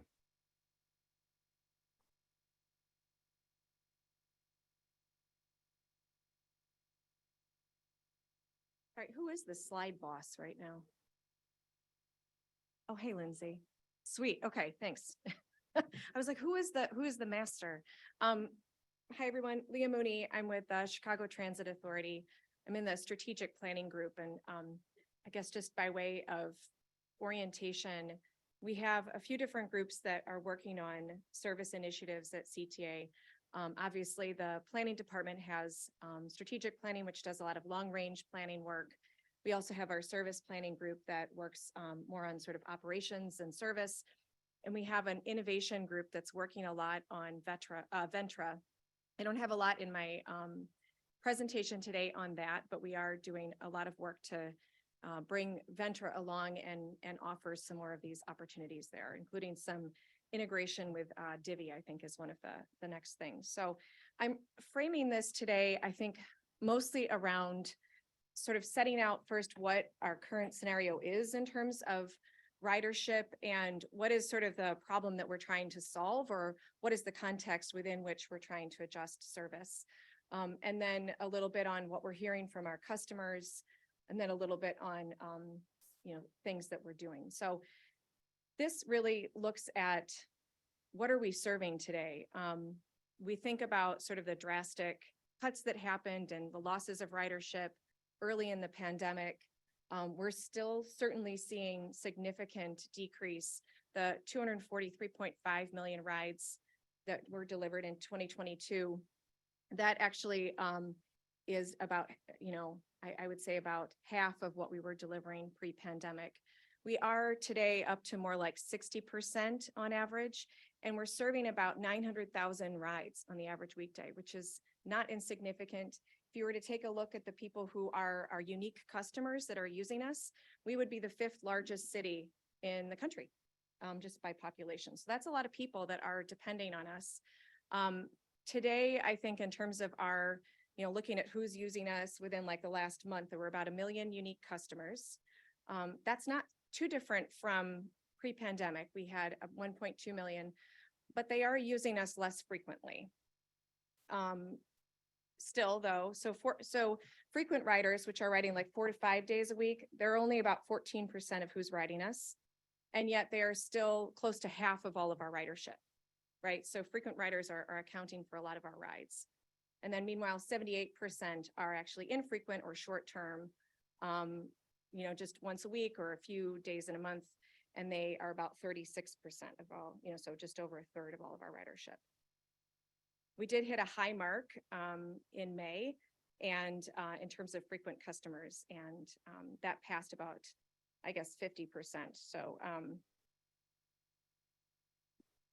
yeah, go ahead. I think, again, looking at how people are riding. So we have a lot of similar number of customers, not quite the same. People are just riding us less frequently. This kind of looks like a hand, and maybe it looks like an inappropriate gesture in some cases, but it's what you're seeing is actually 8 weeks of totals by day. And so the low one at the, Sunday, Monday, Tuesday, Wednesday, Thursday, Friday, Saturday. So across 8 weeks. So you see how much people are really changing their riding patterns to, I think, largely when they're actually going into work.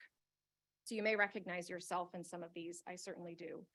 And so that's really a reduction in terms of how many customers are actually riding, 4 to 5 days a week. But there is an increase in the number of people who are riding, 2 days a week or less.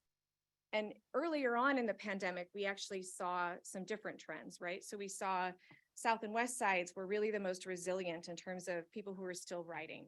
And we took some surveys at the time and talked to people about why they were riding and what they would do alternatively. And we found that indeed, people told us they were working in the types of jobs we were describing as essential. They were healthcare workers, they were working at grocery stores, they were providing other services. They could not work from home. And a lot of people had no alternative.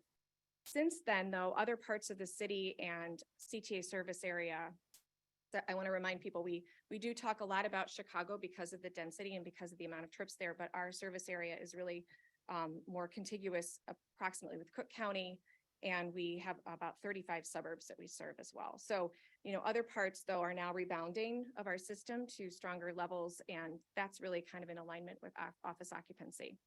All along, we've seen great, Pink Line has been like our strongest in terms of percentage, but it is actually not that big in terms of actual numbers, right? So the Pink Line is not contributing that many numbers. Really, the red and the blue lines are our drivers, our 24-hour lines. And then recently, over 25 bus routes actually reached 70% of pre-pandemic, and that includes some routes like the Ashland and the Western and some of the Lakeshore Drive routes.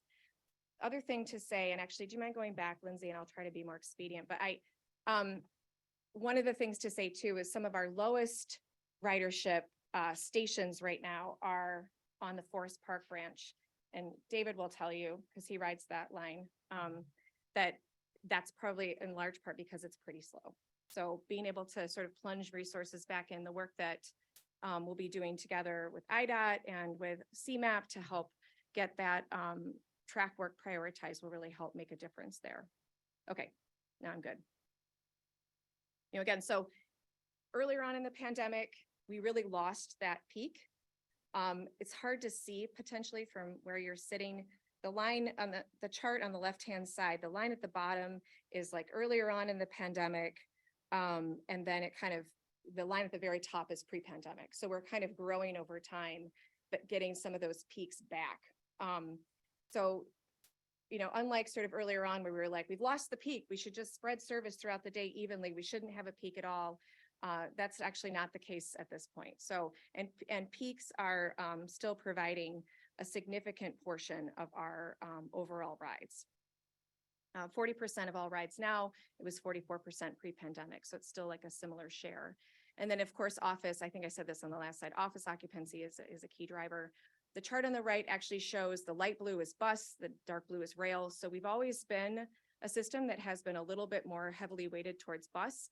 And I'll say this later, but that's because more people are served by bus or bus to rail than they are just by rail alone.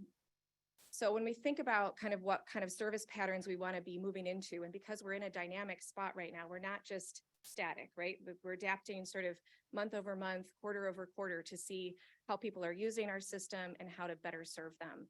So we're really looking to be responsive that way.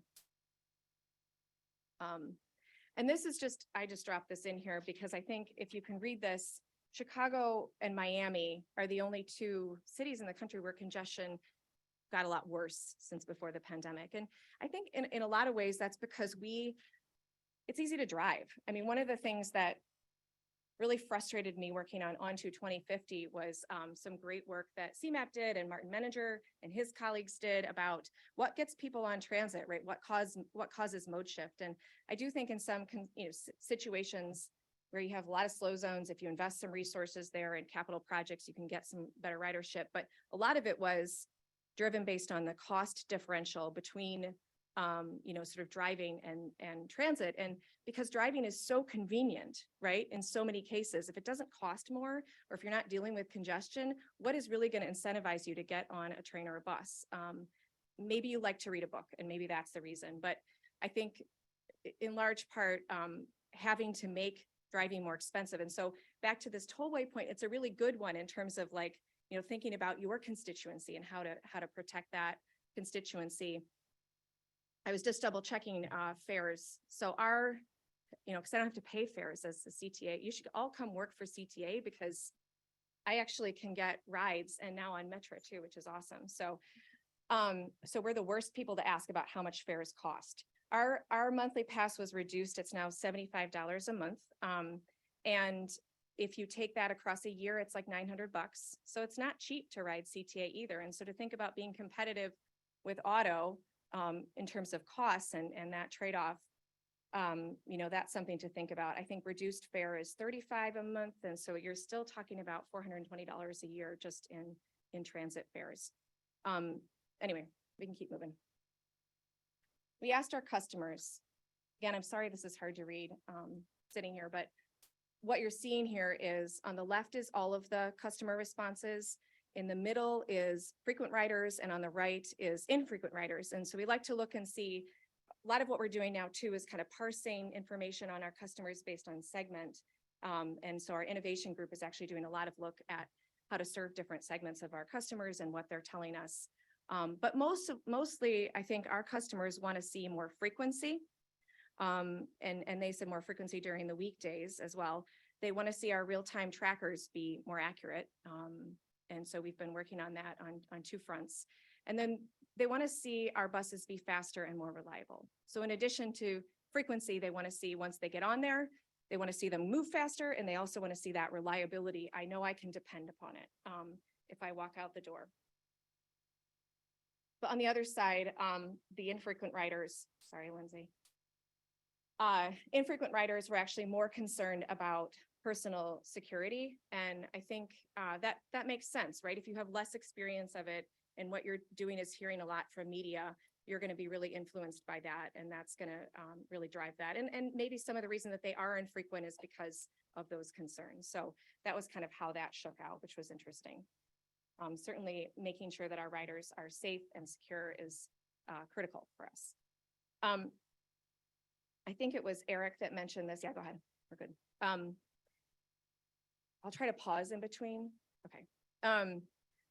So Eric was talking, or maybe it was David. We have a lot of challenges with hiring, and we have lost a ton of people over the COVID pandemic. A lot of retirements earlier on, but then just the attrition rate has been really high, and bringing people on has been challenging during the pandemic, getting people trained, getting their CDLs. So trying to think about how to ramp up employment and employee numbers has been huge. There's been a lot of press and a lot of concern about the ability of CTA to meet the schedules that were out there. And so earlier on in the pandemic, it was actually essential for us to continue to put out service. And so our early work was really to sort of just keep pushing service out the door with the schedules that we had. And then as attrition got worse and hiring was still slow, we really have had to make some schedule adjustments. You might also see the word optimization, which is trying to sort of optimize for where we put service based on trying to move operators around. And when we reduce our schedules, that really means that the options for operators to pick into are reduced, and they have to sort of pick certain routes where we want them to go. And we leave fewer trips without an operator at all. That makes sense. So we're adjusting our schedules to try to align where the service is across these different routes. And what this is showing is on the red bars, that is people who responded to our survey, both before and after these service adjustments were made, who are using bus routes most commonly who are most commonly using a bus route that was cut. It was like a donor route in this effort. And the blue bars, the light blue bars, are those people using routes that either were a recipient or had no real change in their schedules. But all of them are positive numbers. So everybody actually saw some improvement in their satisfaction across these indicators in terms of their impression of reliability, wait time, accuracy of real-time travel information. And then it was just a lot more happiness, we'll say, satisfaction for people whose routes were not donor routes, but everybody benefited when our schedules got more reliable, when our bus tracker was more reliable, because that GTFS schedule that it was depending on was more accurate, as well as some other tweaks that we were making to the bus tracker app itself. So what this really tells us is that we need to get everybody onto the blue bar, right? So you guys are more happy when you're riding bus because you're actually getting better service out there too, and more frequent service. And how do we do this? I mean, I talked a little bit about hiring. I'll mention that again in another slide or so, but a big part of being able to be reliable also is working with our partners at the roadway agencies, CDOT and IDOT in particular for us, and Cook County too. And, you know, big part of our ridership and our constituency are people who are taking bus. So this is kind of a weird stat, but if you look at all of us in terms of where we live, right, in terms of just city of Chicago residents, and this was looking a little bit more focused on Chicago, 70% of people live near a bus stop, but do not live close to rail, right? So that's actually a lot of our ridership that is not a half-mile walk to rail, but they're like either a bus to a bus, or just a bus, or a bus to rail, or some other sort of first mile, last mile method. And then we did do some cuts in 2010 that were really focused on the bus system, and that gets to efficiency. And you know, you might remember in 2008 there was a big recession, and that resulted in a lot less revenue for CTA. And so budget challenges resulted in us sort of digging deep into our bus system, and that really resulted in fewer people living near frequent service. So what we would describe as frequent service. That's a little different than the 70% metric, but that, you know, 68% of people live near frequent service in 2007, 56% in 2019. And that contributes to your desire to ride transit too.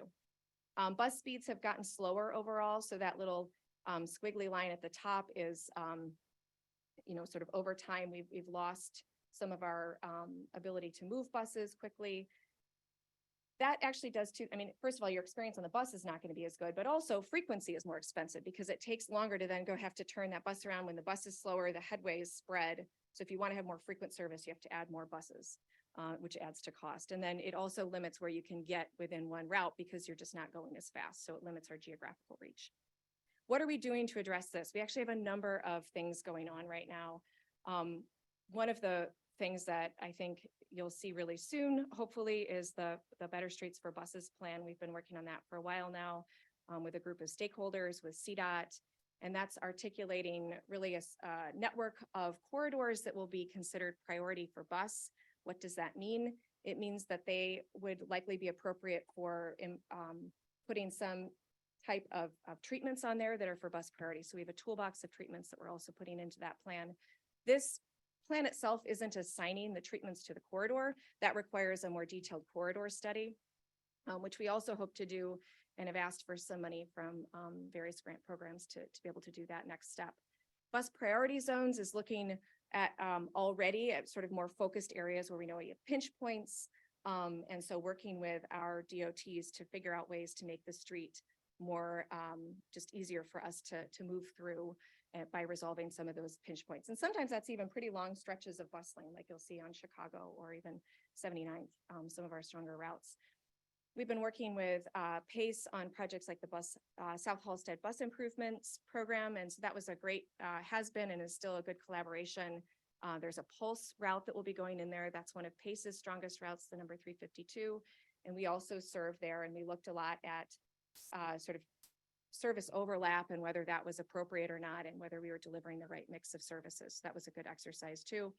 TSP is something that looks at how to align the traffic signals to be more sort of responsive to when buses are running late.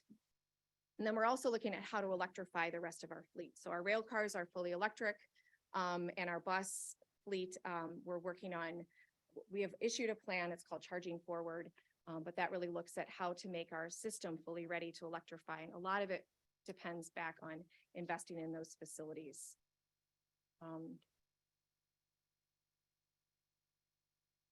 Okay, so just to kind of keep moving through this, the challenge that we have to think about here too is that we're not just talking about service in a vacuum of who we're serving.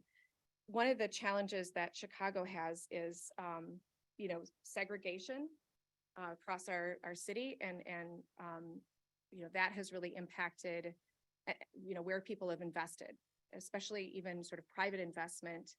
You see fewer business licenses. The We Will plan for Chicago has a great section on this.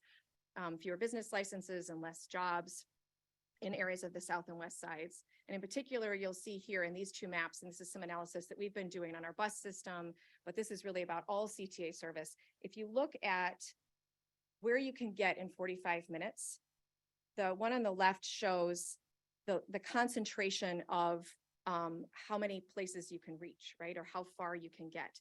So the darker green, if you're along that area, you can get pretty far. The lighter green, the white, the yellow, like you're not getting very far, right? You're not getting as far. Not perfectly geographically equal.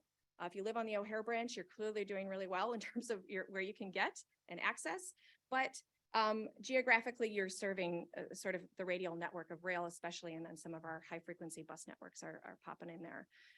On the right-hand side, though, you see how much of the city is left out in terms of access to jobs, and jobs are really also a proxy for other opportunities too. And so the people that live in the areas that are pale yellow and white, particularly on the far south side, have a much reduced access in terms of jobs and opportunities within that same network. And that's because they're having to go farther, right? Because there just aren't things, that's a land use issue, right?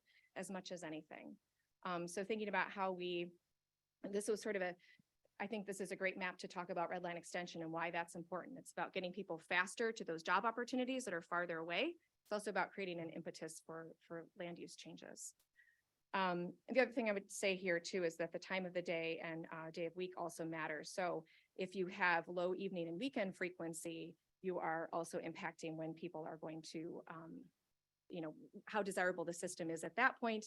And those low frequencies do undermine ridership and equity goals, because the low evening and weekend frequencies, they may seem efficient, right? So we're trying to drive towards a more efficient system, right? By targeting this ridership and put your service where you're going to get the most riders. But then when you do that, that means you're pulling service off of times that are maybe less lucrative, right? Because you're not, evening and weekend service, you just have fewer riders. When you are less frequent, you not only make it less desirable, because now somebody has to wait 20, 30 minutes instead of 10 to get on a bus or rail.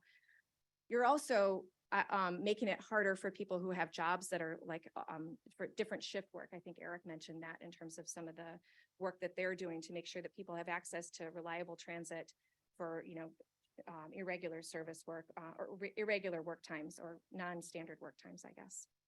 Not even that irregular. So anyway, and low wage jobs in particular are more likely to include that type of evening and weekend shifts.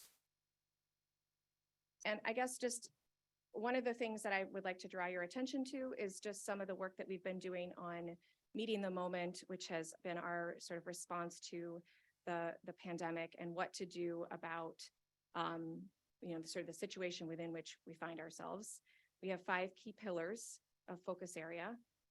Obviously, the first one is reliable and consistent service, which we've been talking about today, safety and security, customer experience, improving our digital tools, and investing in our employees. And there are some good dashboards. I put the link there. These are a couple tables. The dashboards are very dense. So I just put a couple tables up there as an example, but you can actually find out how are we doing on headcount. We went down on rail. That's because we're still about to sort of bring on a big group of rail employees, but we had some attrition while that group was going through training, and bus has been ticking up. Service delivery gets to the % of our schedule that we're actually delivering.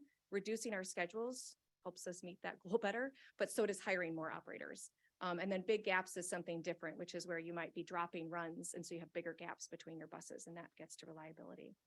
So, what we're trying to do there is really push out information so that people feel like we're being, so that we are being, I guess, transparent and communicating what we're working on, and so that people can have a chance to see what our focus area is and how we're approaching these things.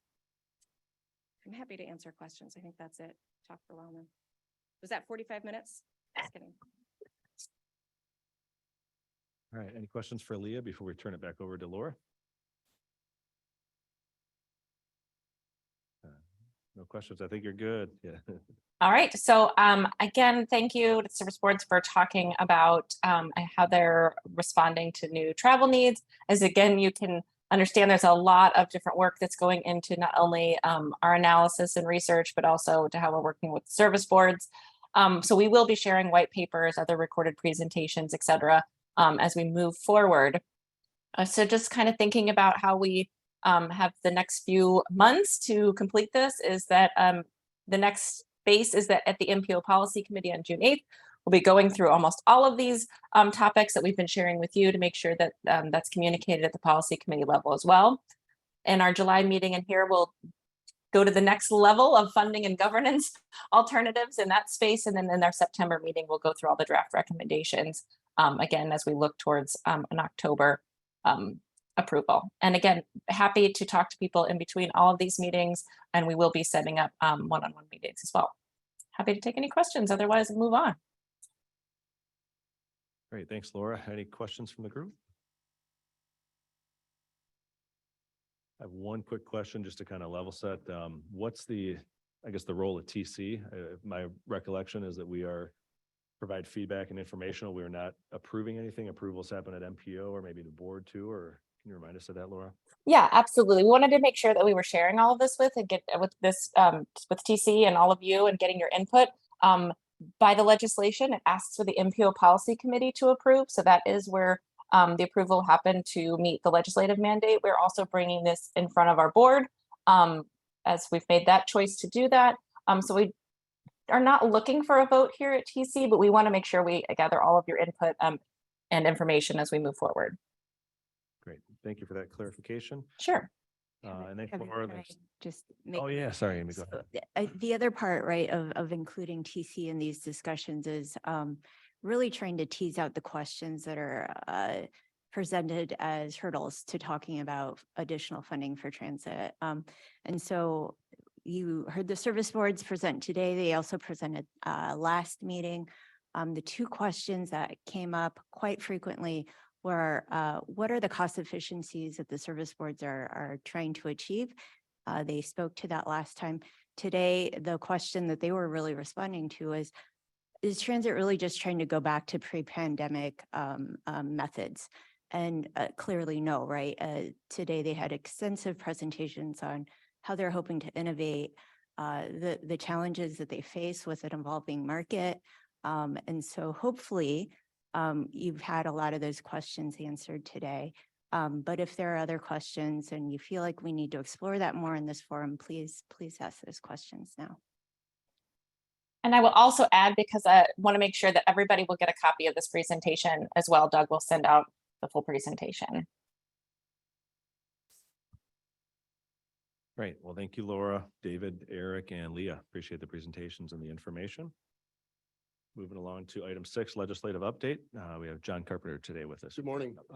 As Amy mentioned, the legislature recently adjourned its spring session. It was about 3 o'clock in the morning on the Saturday of Memorial Day weekend when the House finally approved the $50 billion budget. There were a few bills. We'll be providing a more detailed report and summary of the legislative session, but there were a few bills that moved in this session that were transportation related. And I'll give you a brief summary of those now. First was House Bill 1342. This was the omnibus transit bill. Makes a number of transit related changes. It allows the service boards to confiscate fare media and suspend riding privileges for riders that threaten safety or commit public indecency. It requires service boards to only enter into contracts for bus purchases for zero emission buses starting in 2026. It enables a 2-year extension of the fare box recovery ratio requirement waiver. It requires the service boards to report on a number of performance metrics, including staffing levels, scheduled and delivered services, and safety on the system, including the number of incidents of crime. The bill also requires the RTA to study the feasibility of providing year-round free and reduced fares and creating a more equitable fare system. Next was House Bill 2068. This bill is headed to the governor's desk, and it requires certain employers to provide pre-tax transit benefits to their employees. And another bill I'm sure you're all familiar with is House Bill 2878. This bill was amended in the Senate and sent back to the House for concurrence in the Senate amendments. It makes a number of changes to the Public-Private Partnership for Transportation Act, including deleting the role of MPOs for public-private projects and deleted language that required 3P projects to be compliant with the regional plan. Obviously, we were concerned by this language. We opposed the legislation at first because we see it as supportive of innovative project delivery, but removing this language runs counter to our federal requirements and the goals of regional transportation planning. Because this bill was back in the House for concurrence, it required a motion to concur. That motion had a hearing in the House Executive Committee. Prior to the committee meeting, we had a conversation with Representative Hoffman, who's the majority leader and is the bill sponsor. He was sponsoring the motion. He made the motion. We made him aware of our concerns. He agreed with us and stated during the hearing in his testimony that he would work with us on a trailer bill during the fall veto session to address our concerns. As I said, we're preparing a more detailed summary of legislation from this session, and we'll be getting that out to all of you soon. Happy to answer any questions. Yes.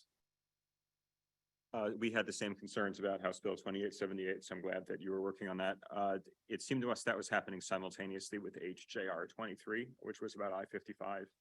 Do you see those as linked to each other? Could you speak a little bit more about those two? I mean, Kasha's here, she may have thoughts on that as well, but yeah, I think they're linked. There's no question in my mind they're linked. There's still a lot of concern and sizable opposition.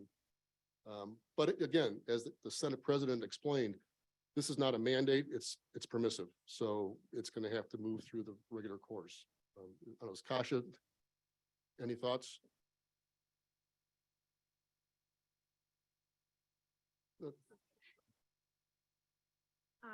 Hi, everyone. No, I don't have too much to add beyond what John said. I think, I-55 is moving through that process with the joint resolution now having advanced through the legislature, and then House Bill 2878 is more of a holistic look at P3. So I think they're moving on parallel processes. Importantly, House Bill 2878 doesn't change the fact that these projects still need joint resolutions. So that remains the same. Regardless, we're keeping track of all of this as it's moving forward. Yes. On the transit omnibus proposal. So obviously a significant component for the region is the extension of the fare box recovery ratio relief. As many of you know, the state mandated 50% requirement is by far the highest in the country. Most states have no such requirement. Those that do have a requirement that is much lower than 50%. And as Leah just demonstrated in her presentation, it's a significant contributor to the trade-off between delivering equitable service and chasing ridership and revenue. So to overcome the challenges of segregation in our region and the land use challenges, and to be able to deliver equitable service, we need more funding. We need continued relief and ultimately eliminating the recovery ratio, which was the recommendation in RTA's strategic plan adopted earlier this year. So the relief is welcome, but the relief alone does not solve the problem, right? It does not increase operating funding, which is the ultimate goal here, and why RTA, working with the service boards and many others, to advocate for operating funding increases at the local, state, and federal level. Just last week, RTA was in DC meeting with every member of the House delegation, along with leadership from CTA, Metra, and PACE. And we heard from members of Congress who want to work with us and see a potential role for the federal government in addressing the transit fiscal cliff. Obviously, the state and local units of government have key roles to play there. So it's an important step forward, but lots more work to do.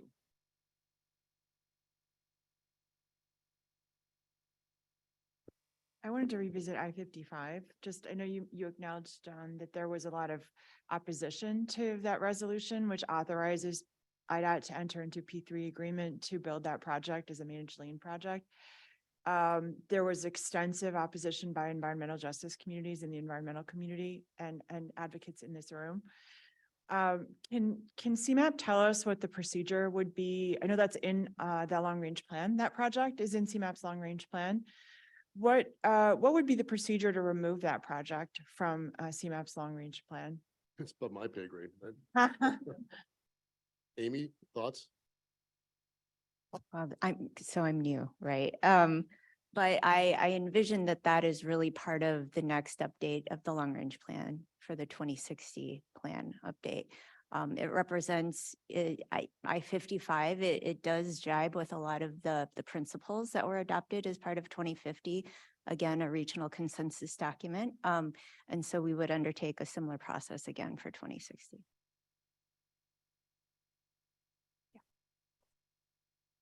John, you mentioned the potential for a trailer bill to address the concern about the regional plan.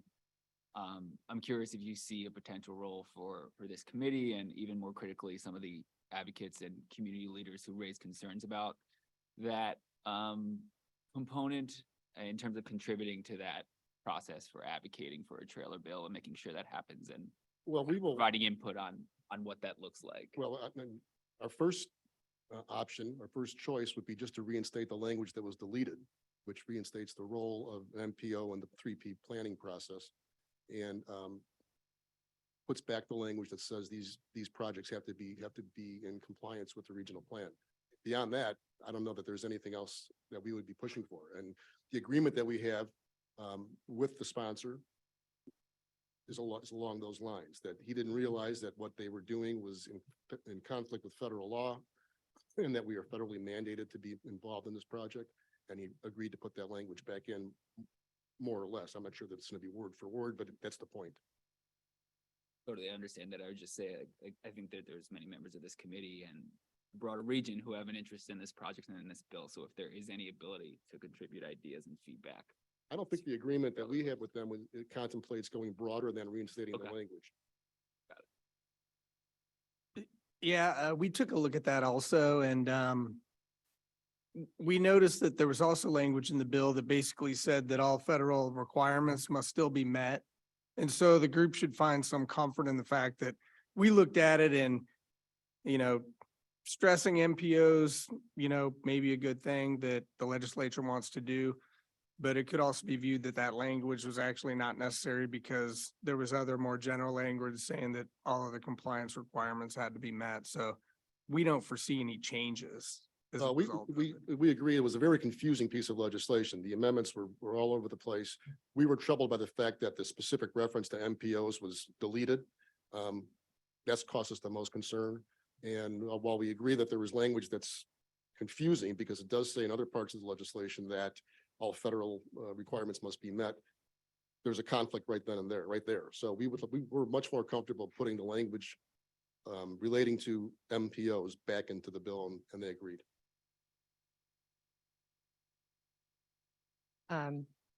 This has been a great discussion. I'm having difficulty following.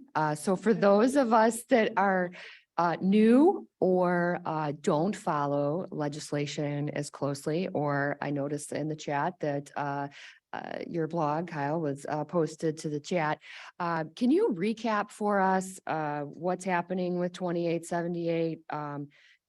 Just in terms of, just Cliff Note version. Okay, well, Summary. 2878 was a House bill, originated in the House, passed the House, went to the Senate.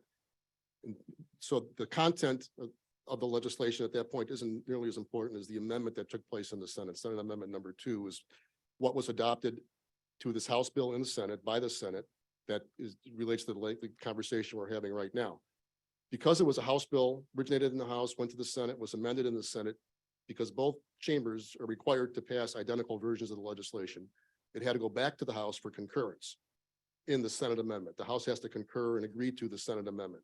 So once it got back to the House sponsor made a motion to concur in the Senate amendment. That became the body of the bill, the essence of the bill. And that motion required a hearing on the last days of session. I think it was Friday before adjournment, I think. And that's where we had the conversation. That's where we made known our opposition to that provision. And that's where we had the agreement in that committee meeting publicly stated by the sponsor that he would address our concerns in the fall with another piece of legislation. Okay, so my takeaway is this bill's been like ping ponged around. Well, it goes to the Um, governor now. Yeah, but like, what's the substance of what it says right now? That the MPO is, so CMAP would not be involved in what? The In 3P projects, P3, okay. transportation. And that's projects. contrary to what you said, Mike, with it following federal laws, right? Yeah, I mean, my opening statement will be, I didn't come here prepared to discuss, House Bill None of us were.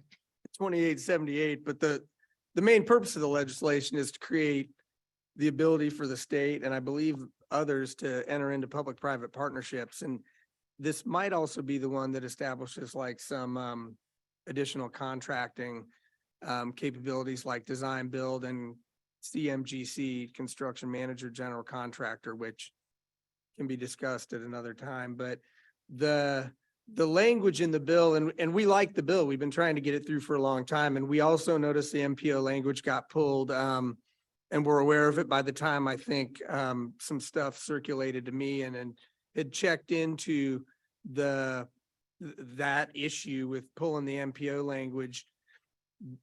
So a state or a local entity can enter into a partnership to deliver a project. If it's using federal funds or is regionally significant, it would still go through the same process as any other project with federal funds or that's regionally significant. It would have to get into the tip, and it'd have to come before this group, and it would have to be approved by the MPO if it's in the metropolitan planning area. So we didn't interpret that MPO language being pulled to affect that. Now, if the MPO wants to have, participation in discussions about delivery methods before that, decision is made, I suppose that is, that could be, depending on how the language in the legislation ends up, I mean, that could be an outcome. But again, we looked at it, sharing, I think, similar concerns that this group has discussed today, and felt like, the fact that there was other language in there, making clear that this new state law could not overrule federal or really other requirements, we were comfortable with it. But again, I mean, I get the value and the emphasis to MPOs in that legislation. So, I would encourage all the MPOs to lobby and do what they'd like with the legislature. But if a 3P project gets set up in this area using federal money or is otherwise regionally significant, it will go through a normal process. It's probably a project that's already in the program right now anyway, if it happens in the very near future. And I don't know if you have anything in mind there, but yeah. You ought to see me when I'm prepared to talk. Oh. Well, and I think this required going back to the General Assembly for any of these, right? It required General Assembly sign off for any of them under this P3 process. Yeah? Is I that don't think it requires legislation. okay? Yeah. Joint resolution. Gotcha. Okay, cool. So there at some point, there will be time to talk to General Assembly about those. Okay. So I think there are still mechanisms to comply with federal law, but one of the things that concerned us was there was a very, you don't take out that language requiring MPO approval by accident. And so there was clearly some effort to take away a role from the MPO, which was caused concern for us, whether or not that fully succeeded. I do think that having explicit language requiring MPO approval is still a valuable thing. Great. Any other questions, comments, discussion? All right. Thanks, John. Thank you. All right, only a few more items between us and Taylor Swift weekends. We'll get through it here quick. Item 7.0, other business. Is there any other business that committee members would like to bring forward today? Yes, I'll go with Leah. I promise I won't talk too long. This is actually just revisiting a topic and I'll be brief. I would love to keep talking about some of the part stuff with people in this group. So if you want to have any sort of sidebars, please let me know. But Christina, just thinking about the question you were asking about, what does this really mean for somebody in a rural area that maybe has very limited access to transit, and what would be compelling? And one of the things that we're working on is we're working with Argonne. They've already worked with us a little bit on some analysis related to cutting transit and what that looks like, but they will be looking more closely, I think, and helping us express some of the impacts to regional economy and energy from not having transit. And I know those seem like larger topics, but if that could be compelling to people in Will County, as you think about, what does it mean to not have this sort of central transit? What does it mean to not move people around the same way? What does it mean to have more congestion within Chicago, goods delivery, impacts to sort of local economy or regional economy in particular? I don't know how that would resonate, but just a thought. Thank you. 6 months ago, we were talking a lot about working groups. Just wondered, are we talking about that more? Did that die? Like, it's fine. I'm fine if it died, honestly, but just wondering, is someone. You want it to die? I mean, so here's, I'll just be very blunt with you all. There's, as we have come back in person, we've kind of dialed in, especially on our OMA requirements, to try to make sure we're doing everything as according to the books, right? And what we want to be careful about is, do we want to start drafting bylaws for committees that may not have bylaws right now, but are sort of umbrellaed under the MPO bylaws that are in place? That's been our practice.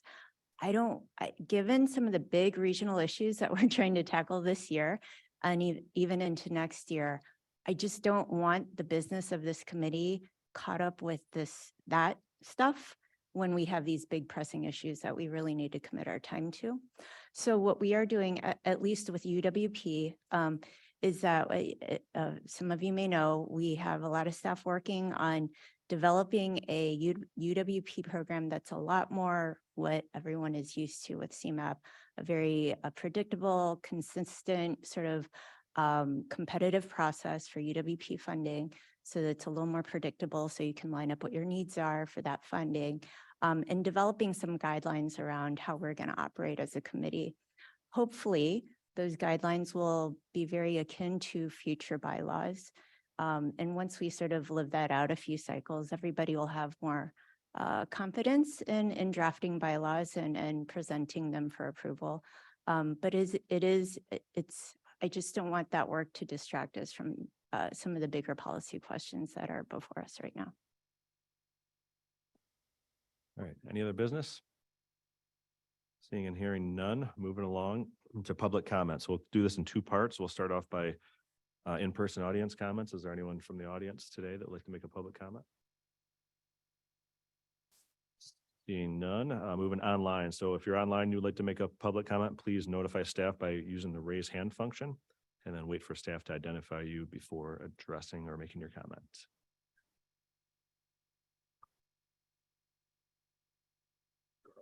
Garland, yes, we have Garland Armstrong. Is he unmuted there? Garland, can you hear us?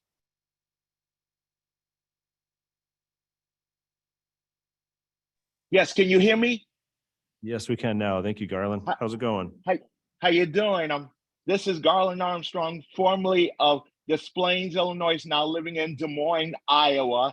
I just want to suggest, I want to reference back the progress has especially at the Elmhurst station where UP Westline is, because one time I was at the Metro 88 meeting, and I would like to know, especially when the freight trains are on platform number 2, and then people with disabilities who has to go to the other side, especially for those who have severe arthritis and cannot get over there, is the city of Elmhurst, along with the DuPage County, working on to make sure to get accessible, since they only have stairs, are they working on trying to put a ramp in or an elevator in, so to get to the other side, if the freight train is right there where the passengers are, platform number 2, and then they're switching tracks, and they're going to be on platform number 1 for the inbound part, or the same thing too with the outbound part, platform number 2.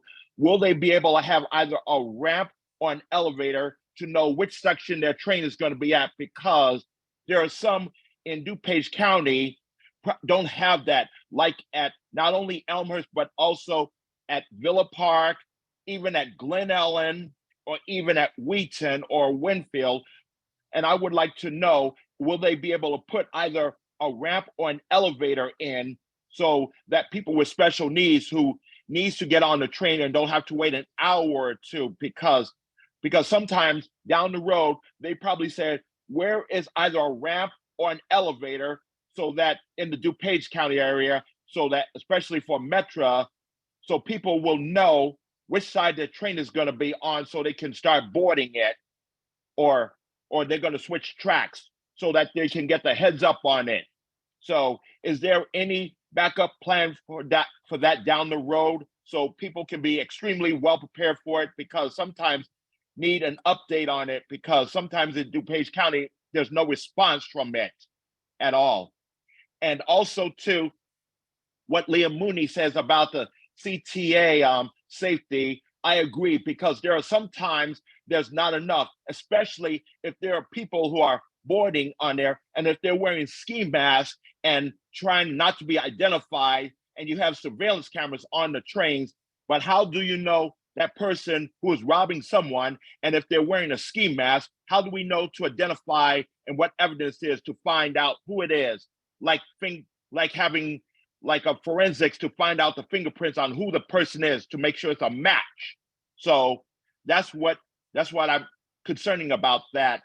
And also too, and I compliment too for PACE and CTA working on to help ensure, especially with the last rides part, because there are some people who have to work crazy shift hours, and that's the most important of all, so they can make sure if the trains will be there when their shift times are over or beginning. So that is to make sure that they arrive home safely, and I'm glad y'all working on it, since y'all got a hurdle to go through, and also make sure the fiscal cliff, make sure the ADA gets involved in this too, because like you said, y'all heading for the fiscal cliff, so that we won't be able to be in the biggest deficit of them all.